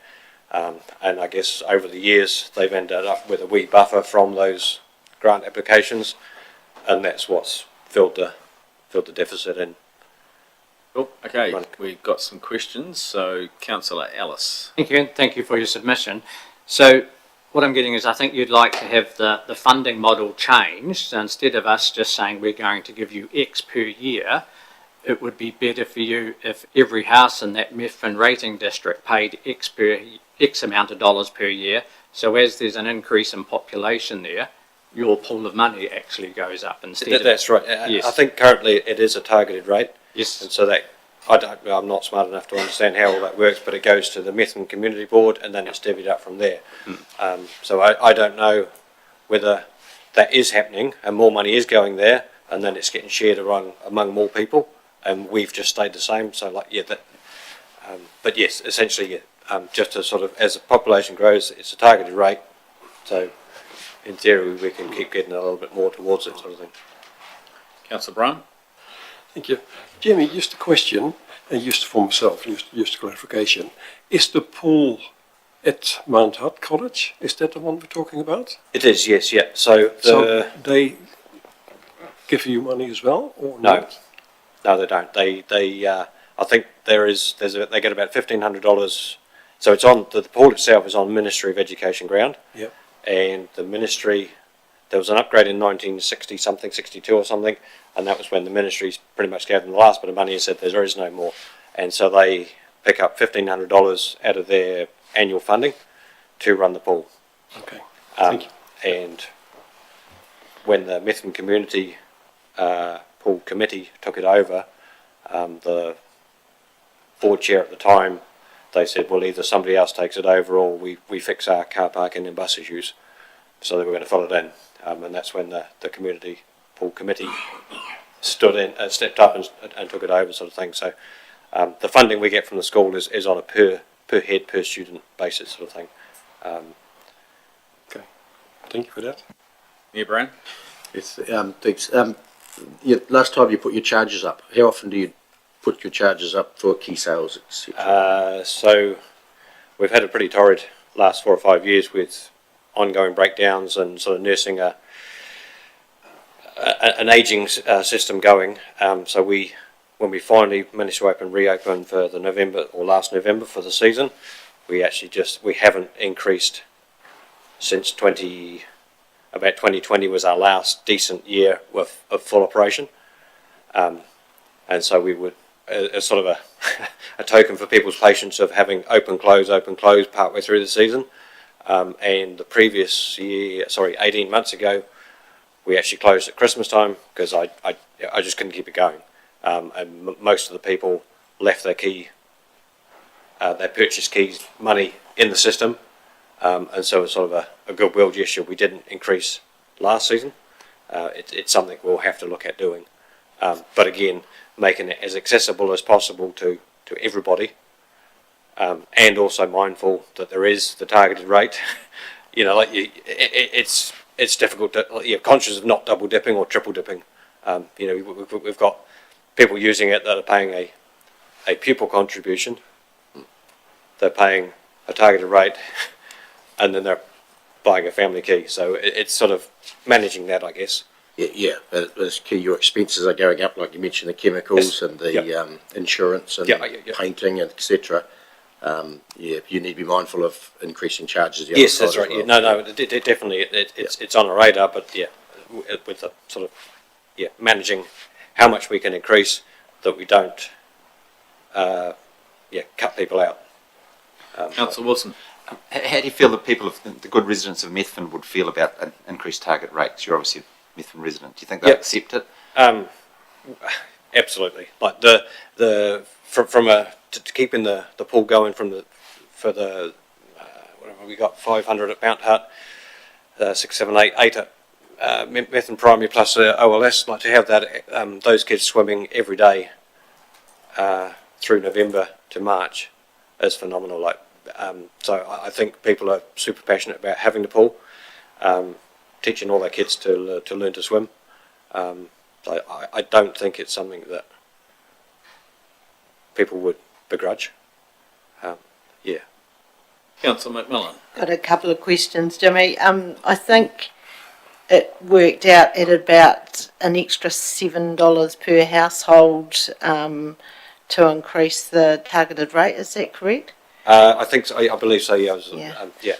Yeah, I think that was right. And my other question was, do you apply for any grants through our council pool grant scheme, or so have you done in the past? We have done in the past, but it gets, no, I've not been involved with it, but I know historically it gets a little bit messy that we are a community pool on ministry ground and we don't sort of fall under the same sort of umbrella, say pool, as like Rakaia, Tynwald and such like with the council.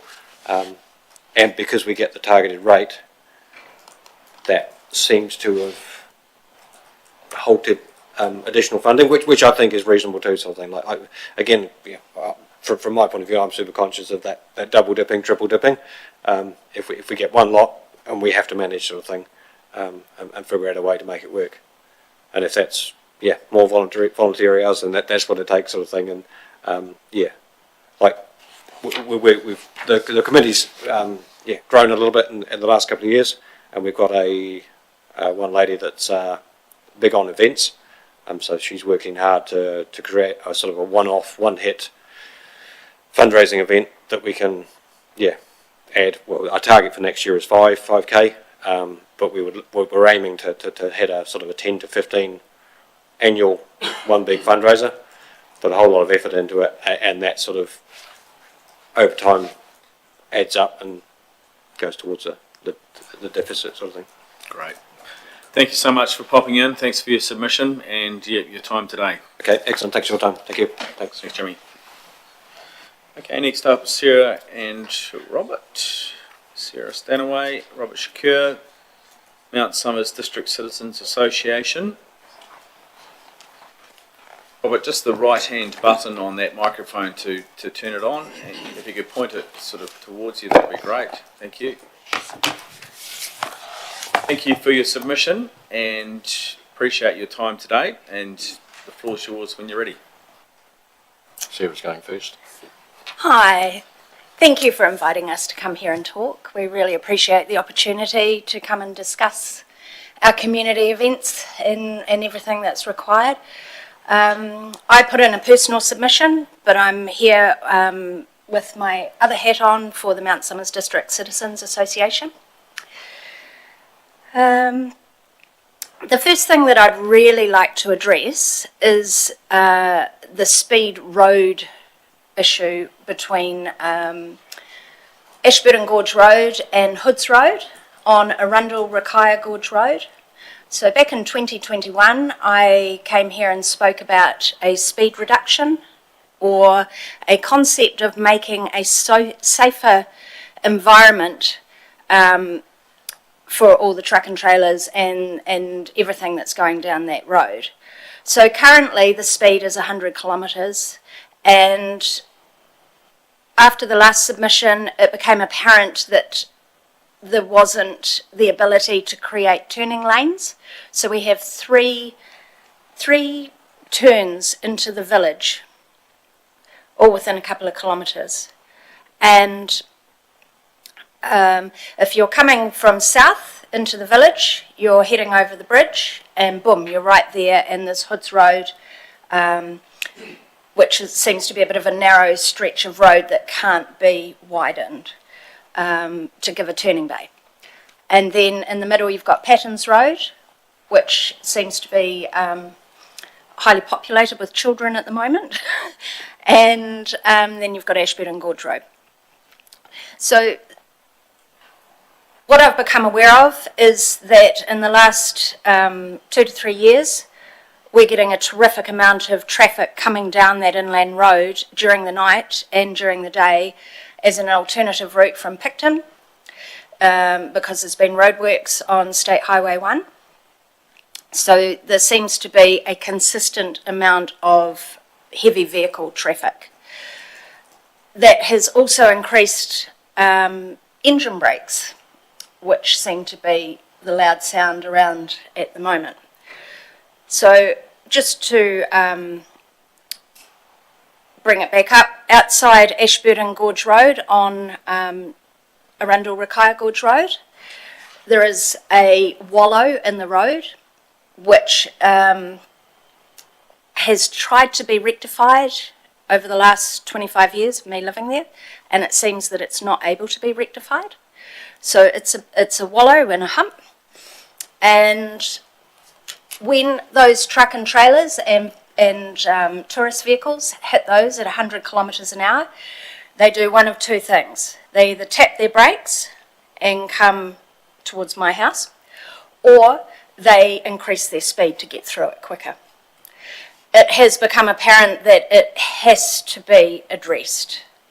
So we're here requesting support to get the roading speed reduced, and to also give consistency throughout the district. So I see that Mayfield is now 60 kilometres, and they've reduced around Methven and Rakaia Gorge Bridge. So for those people travelling, heading south, which there's quite a lot post-COVID, it would help with them as well. When they come to our village, they're not sure if they're going down Gorge Road up into the backcountry or if they're going into the township. So therefore people sort of pause in the middle of the road.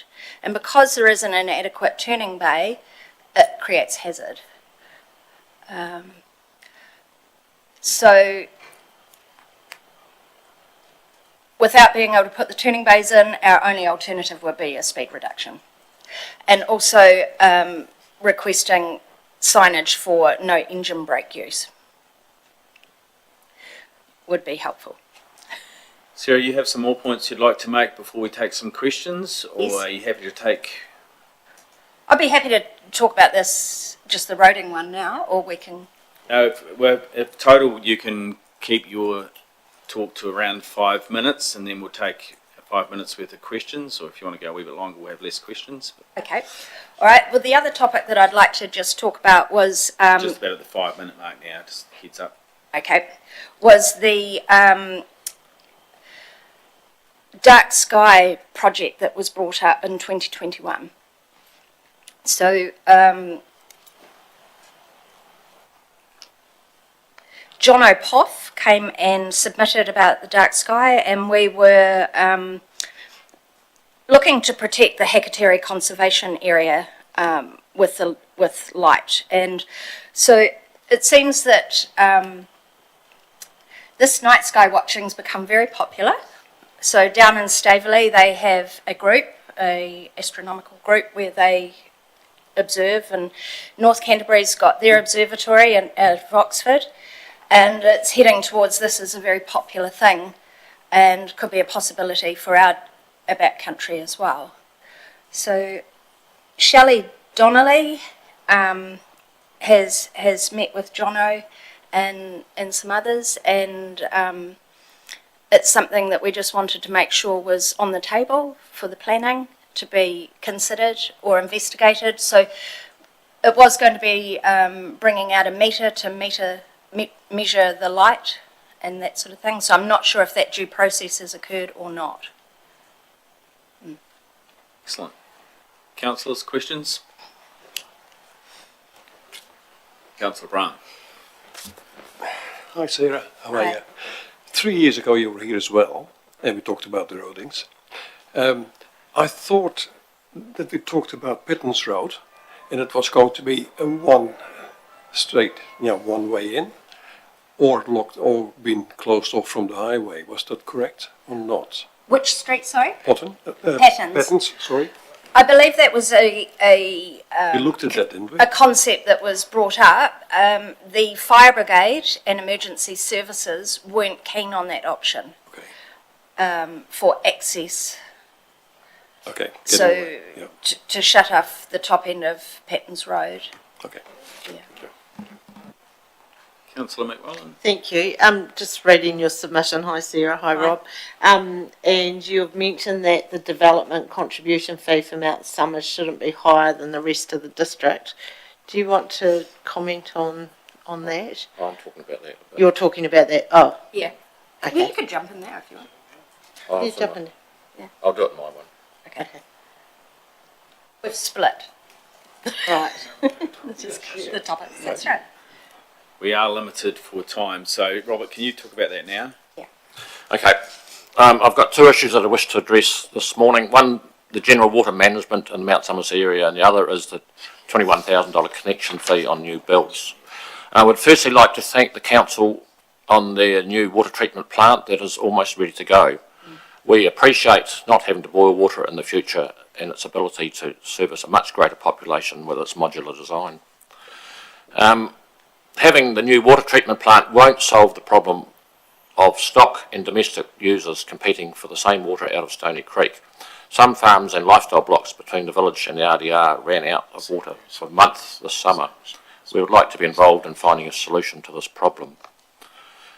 Closing the races or handing over running of them to a private company won't solve these problems and raises more issues like who pays for the maintenance of the first 5 kilometres is now it's now part of the council section. I hear that some small blocks are already paying a $700 annual fee for a few metres of race.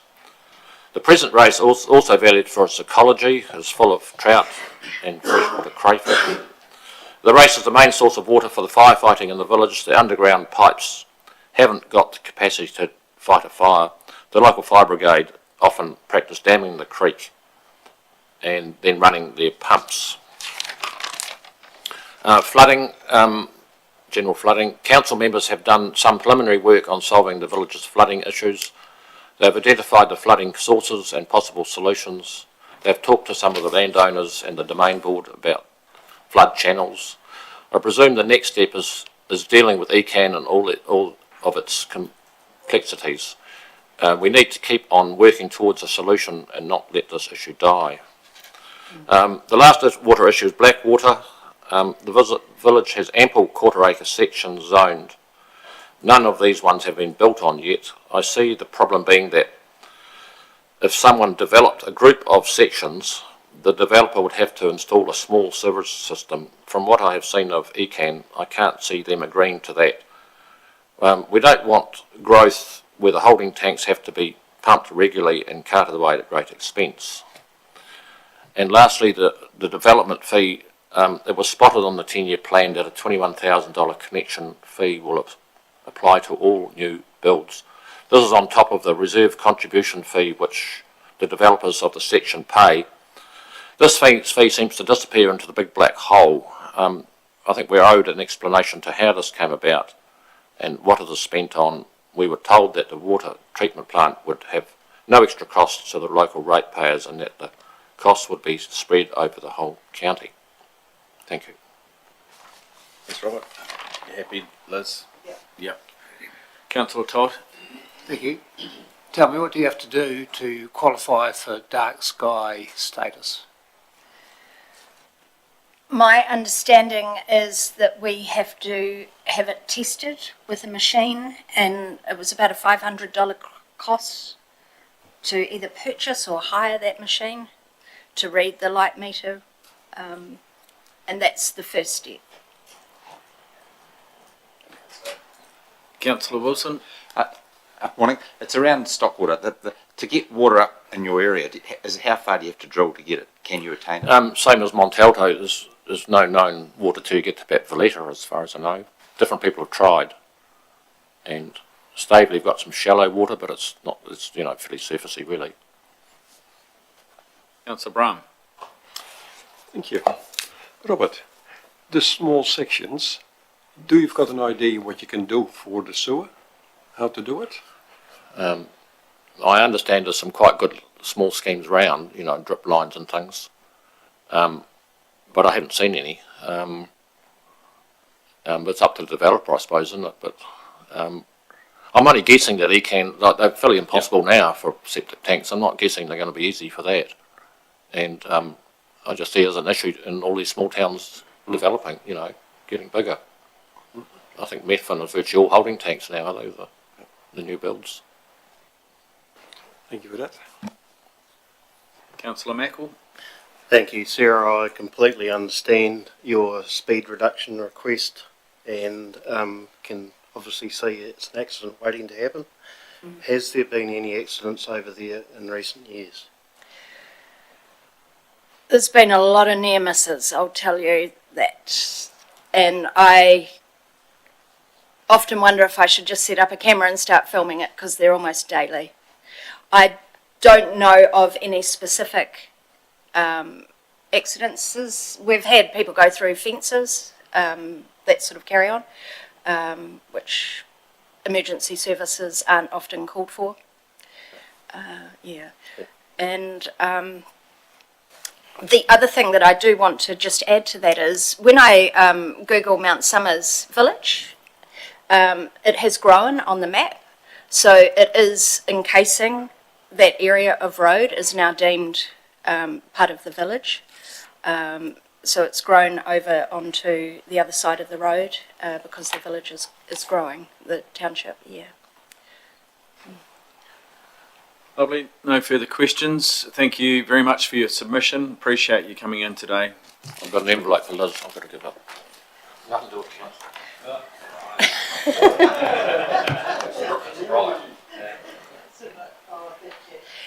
Thanks very much. Thank you. Okay, next up is Mary Ralston. Page 314, councillors. Mary, if you'd like to sit in the middle one, that'd be great. Okay. Right, hello, good Thank morning. you for popping in and thanks for your submission. Oh, right, well, thank you for the opportunity to talk to you and come to the lovely new building. I'm a bit like a stuck record, I know, on this topic of biodiversity, but I feel like someone has to, so here I go. I won't go over what I've written too much. I guess I want to maybe emphasise today that maybe we all need to just value biodiversity a bit more in both the intrinsic sense and also in as something we have to financially invest in. Traditionally, we've been able to take fresh water and fresh air and clean rivers for granted, but we all know that times have changed and we can't just take it for granted anymore. We actually have to have a change in attitude and an investment in financial terms to ensure that we have a clean, healthy, natural resource base.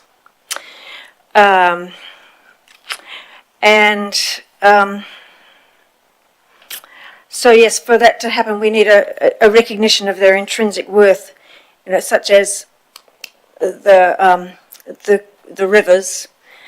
We all know that the Ashburton River is one of the most over-allocated in the country, and that's led to loss of wetlands and riparian vegetation and associated animals and birds and what have you. And then we have the irony of discussing whether or not we're going to spend millions on a new swimming pool when, if we'd been looking after the river for the last however long, the kids in Tynwald would have a river to play in. But that's a slight digression. Anyway, the foothills forests I see as a great asset that we need to invest more in, and I know it's not necessarily Ashburton District Council sole responsibility, but you do have a role. We're in the situation of facing a real possibility of forest collapse along the foothills forests. You don't have to walk far above the Awa Rata Reserve to see that the understory's pretty much eaten out. What's left in a lot of places is just the species that are unpalatable to the deer, the ferns and horapito. And then when no seedlings at all of the beach in places. And then when you get big trees falling over in storms and gullies washing out, you're losing our soil, and the flood risk is exacerbated. You know, these events sort of have a snowball sort of effect, and so if we had a bit of a reset with pest numbers, you know, it would affect a lot of areas that we're trying to work on. And something I'd like to suggest is that we don't always have to do popular. You know, there's a lot of dollars spent on nice bedding plants in the domain because they're deemed to be sort of popular with tourists, and I would suggest that maybe we don't have to always be popular. We can have leadership in areas that the public doesn't necessarily see, such as maintaining areas of biodiversity that we've already got. Say, at the Harris Reserve is a great place that there's been hundreds, or perhaps probably thousands of volunteer hours spent enhancing some native vegetation that was fortunately left behind on the plains, and it's out of the public eye, and it probably should stay out of the public eye to a large extent, because we don't really want busloads of people there. But it does need council involvement and recognition of its worth and financial input. And there's quite a few other places like that. Say the Wakanui river mouth, and on the other side of the river. There's little pockets of native vegetation, and the coastline is really important, and it supports a lot of birds. The hapua at the river mouth is another spot.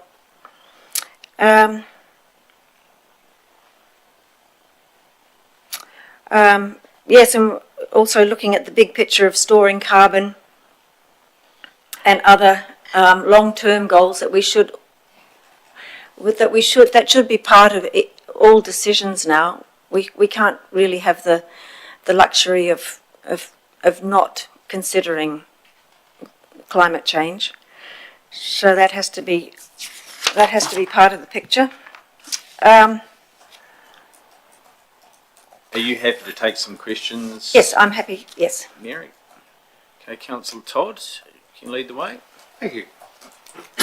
Finish off your submission, Mary, by saying the biodiversity officer is a great asset and needs more support, but also that council could do better in their communication and biodiversity. What more could we do?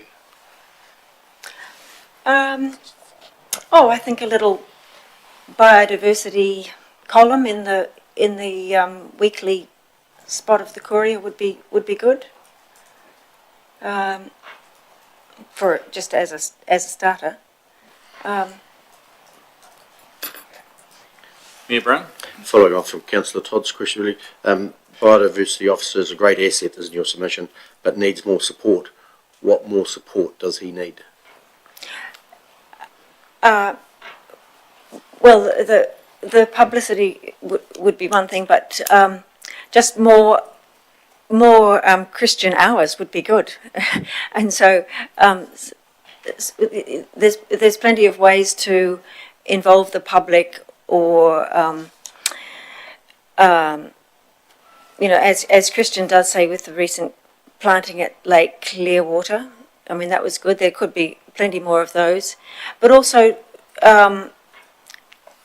not just Christian's role, but say the compliance department, which seems to be a bit on the back foot all the time with respect to vegetation clearance in the high country, say. You know, we know that there's been a lot of reported incidences of breaches of the district plan regulations, and they're not followed up on, and so this sort of just sets the tone for further vegetation loss where it shouldn't. If there were more resources allocated. Councillor McMillan. Thank you. Hi, Mary. I've got a couple of questions. You're talking about the pests, obviously, and there's been sort of a bit of a movement with trapping. Are you involved in the Staveley Trapping Library, or are you sort of, how's that working? How do you? Actually, I'm not involved with the Staveley Trapping Library. I'm involved with our. Right. Yep. Trapping. Yeah. Yep. Yeah. And the other question I had was regards to Lowe's cutting, and you've just put on your submission there about it should be a priority. Do you still have plans for that area? I know we met you a few years ago down there. Yes. That work we did a few years ago didn't come to anything because the landholder changed his mind about selling. But I believe it's on the market again now, and it is too. Yeah. And no, I haven't been involved with that this time round. But it's something that if it changes hands, then I still think the council has a role there.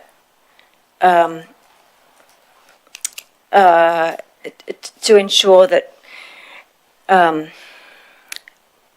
there might be restoration beyond what's required, beyond what's just required under the district plan, which is not cutting down the trees.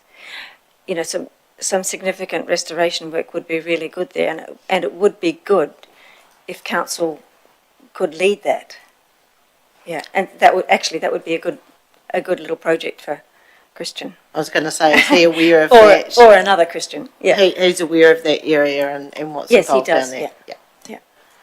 Okay, time for one more, Carolyn. Oh, okay, thank you. Councillor Well, thank you for the work you do at the RR Rata Reserve, because it's a beautiful part of our district. Thank you. My concern relates to the Department of Conservation. Like our foliage has been destroyed by tar and deer and stoats and ferrets and pigs.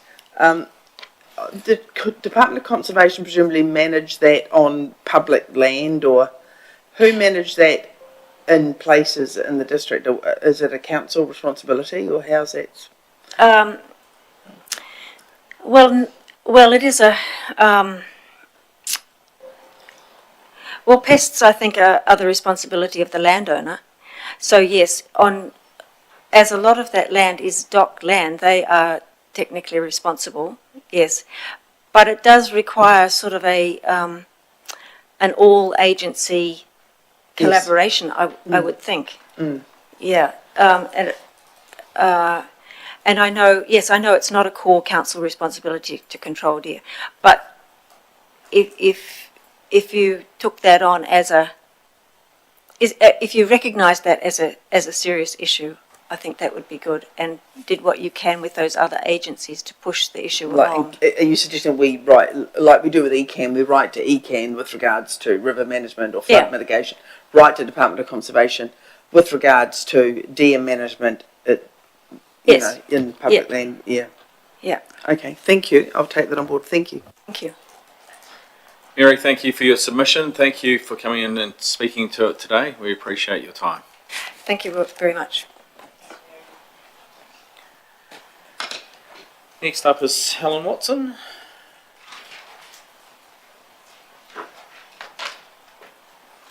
Page 771. And Helen, as you've seen, around about sort of 5 minutes to highlight any points from your submission, and then we'll take some questions if that's all good. Sounds and great. the floor is yours when you're ready. Thanks. I'll just derobe.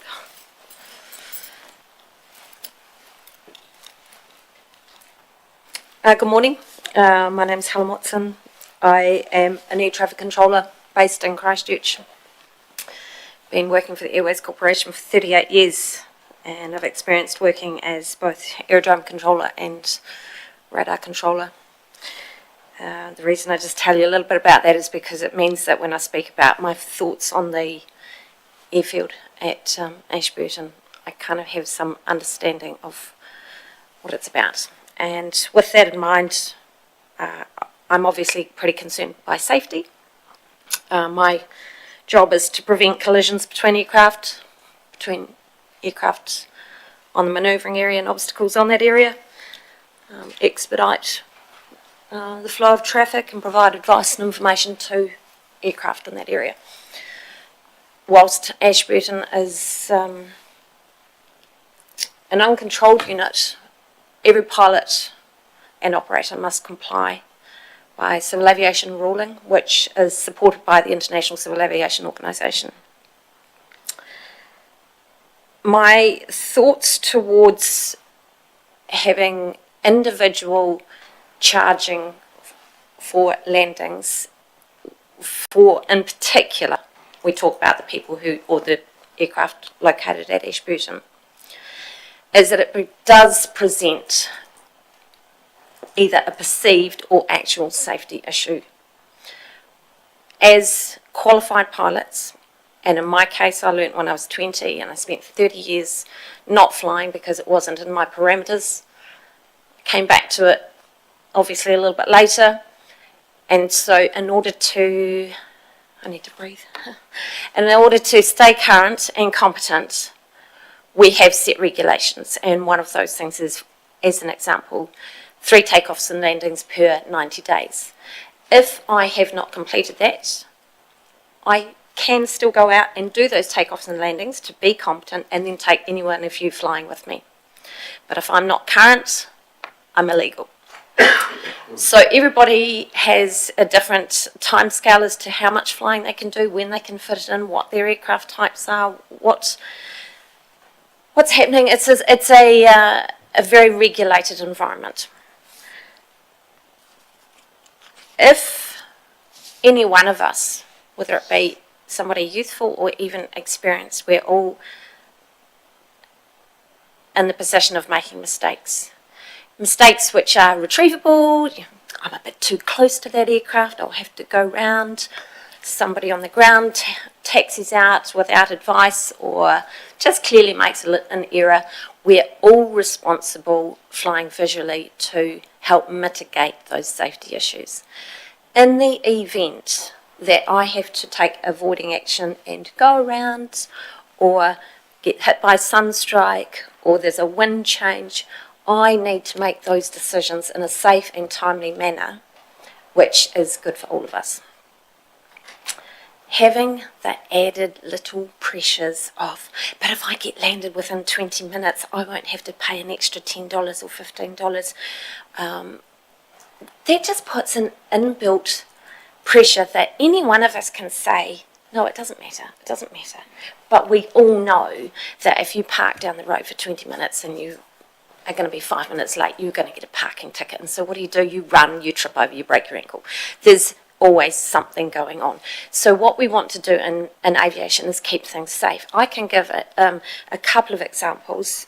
One of them's in my very light submission, is that in Thames and Pauanui, we paid one fee and I could land and take off at any of those airfields any time. I could do circuits, I could touch and go. And it's for practice, it's for currency, it's for safety. And I didn't have to worry about going to the kiosk or paying or hopping online and paying. The council doesn't have an added cost to working out the charges. Keeping things simple is really, really beneficial from a safety point of view. If we look at Wakatani Airport is actually owned by the District Council and the government, I do believe, and they even state how one of their primary objects is safety. So they don't even lay charges for light aircraft. There isn't anything. So it's a very popular place for young trainees to go and learn. And they are our future. And looking at our future, we can also look at the Airport Museum, and I drive from Christchurch. I am actually an Ashburton District Council ratepayer as well, but I choose to live in Christchurch for my work. And when I drive down here, every time I see the museum banner, advertising, come to the museum, I bring people down here frequently, and they visit the museum. I drop them off in town. We go and have a coffee. We do our shopping. I do my own shopping here because it's more convenient than Christchurch. So people are bringing other people into the community in order to come to the airport, use the museum facilities, come into the township and be involved in that area. The museum is currently, just by my observation, looked after and cared for by a bunch of awesome people who have got huge experience. Some of them I've interacted with throughout my career whilst they've been in Air Force environments and whether that be maintenance and flying. Now we're looking at a new generation of people coming through, and those people are me and people of similar age brackets who will be moving through to a latter part of their life and hopefully will uphold that community resource. And I'm really passionate that we don't push too many people of our age bracket into a corner where we're saying, actually, Ashburton's become too hard. I'm going to go to Rangiora where they welcome me. They're creating a new environment. Admittedly, it's busy and it has elements that might not suit everyone. Ashburton looks favourable in that regard. So little by little, there are going to be fewer landings just by the demographics of who's going to be flying. A lot of people that are flying, you might think, rich. No, they're flying lots of little lovely light aircraft. They don't even have to have quite the same flying requirements as those of us with private or commercial licences. But we look after them, they're cared for and embraced in the environment. They are the people who are going to be helping support your community aspect of the museum. In addition to that, we've got a lot of lovely people who put a lot of effort into the groundworks around. They're either helping maintain it in for council aspect or for the people around the hangars. Lovely gentleman, he's in his 80s and he does by far the majority of the mowing around the hangars and keeps everything looking really good. Without the volunteers, you don't have the museum, you don't have the asset of the Ashburton Airport, just as there might be an asset in the rugby clubs, the tennis clubs, art centres, all aspects of community. So I just really wanted to impress upon you my feeling towards having a really simplified, honest system for charging where you take away the concern, you put it back on yourselves and go, you know, we actually want to be a safe environment. We want to be something that people will come and fly in and enjoy it and have a good experience. Thank you, Helen. We'll take some questions. Councillor Wilson. Morning. I'm interested in the $200 fee. So when do you have many pilots have multiple fees, and so when the fee, say if you mentioned a couple of airports at $200 for the year, Thames and Paranui, do you at the start of each year say I've got to pay me 10 fees to me 10 pilot, around the district sort of thing, around the country, or how do you feel when Ashburton itself has a fee of $130 per annum, which was grandfathered until the end of July, you might recall. And after that, we're paying on an individual basis. When you pay an annual fee for that particular airport, and I'll use Ashburton as the example, I will happily pay for the use of a really great asset. Not ridiculously so that it's $600 per annum, but at the moment it's $130. I see no harm in $200 per annum. You then know what fee I'm paying. I can come and go about my business. I will then participate on the airfield, which we love doing. It's our social network. It's what we look forward to, maybe towards retirement, maybe. And each airport has their own pay structure and choices. In the Thames District Council example, they own both those airports, and so they made a collective. Mayor Brown. Thanks for your submission, Helen. A couple of questions. What's the annual fee in Christchurch to land in Rangiora? I don't land at Christchurch because I know it's probably going to be outside my price bracket. They've also got a limitation on VFR movements in and out of the airport there, and so primarily it would be the Canterbury Aero Club, who by their own choice operate out of West Melton. So like, I haven't come quoting figures, sorry. Rangura, do you know what that is? $10, I believe. I went to Hanna the other day and it's free. It's also an uncontrolled environment. I make a point of thanking the operator each time I utilise something that's... Second question is around safety and flying an aircraft. You need to be safe and whatever. Yes. And you mentioned that you've got to do 3 takeoffs every 90 days. Yes.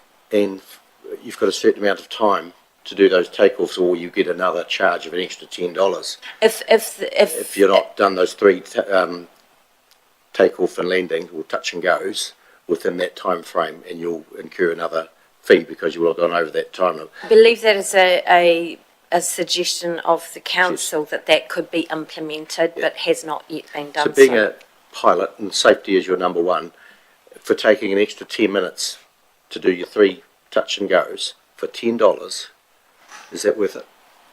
Oh, look, I'm not doubting that, and I might be in a position to do that. And that's just one example, but there are many, many other pilots in the same situation. And then you've also got all your trainee pilots who are going through that Aero Club, doing multiple touch and goes, multiple approaches and overshoots. I understand we don't charge the Aero Club now, they're free. That's right, but you're looking at a longer term plan, and I do understand that you have something else in mind for them. But I'm not completely au fait with it. I've just been doing my own Thank you. feelings on this. Councillor Todd. Thank you. Thank you, Helen, for your submission. Obviously, we've had quite a number of submissions on this topic. So, would you agree with the proposal that's been put forward by the AOPA and the Ashburton Airfield users? What their proposals are? I haven't read their proposals. I've had a couple of discussions with some people, but I would support anything that was to do with safety. Have you got the? I haven't got it here, but I think it was $200. Was the right. fee. Well, then that would be consistent. I would support that. Yeah. Okay. Thank you. Thank you. Councillor Mackel. Thank you, and thank you, Helen. Mine's more with the health and safety thing, and obviously with your profession. And just to give us an idea how much weight you can, or more of a punch to your submission, how many planes would you deal with a day, average, with your job in Christchurch? I don't look after the Christchurch traffic. I look after everything in and out of Auckland. So we're probably somewhere in about 3,500 per month at the moment, whereas at a peak we would have been somewhere about, prior COVID, 3,700. Sorry, that was out of Auckland, sorry? Auckland. I look after everything in and out of Auckland, based in Christchurch. Yep. So you have a total understanding of the pressures on a pilot.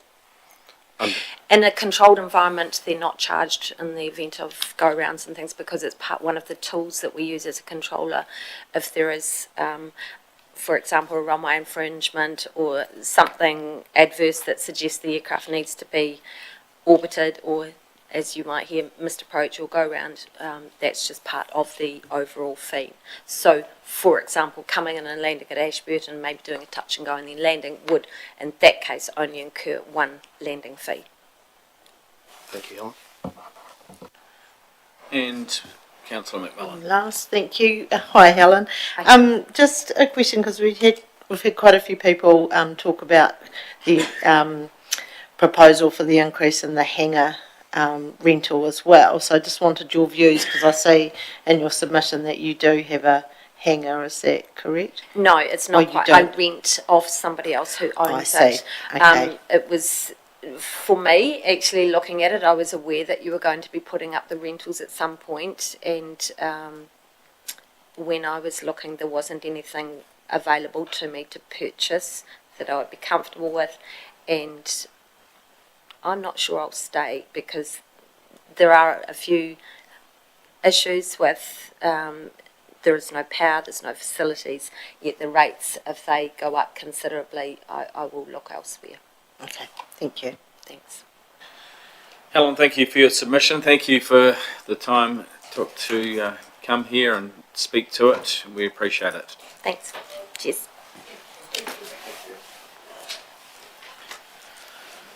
Councillors and staff, well done. Well-deserved lunch break.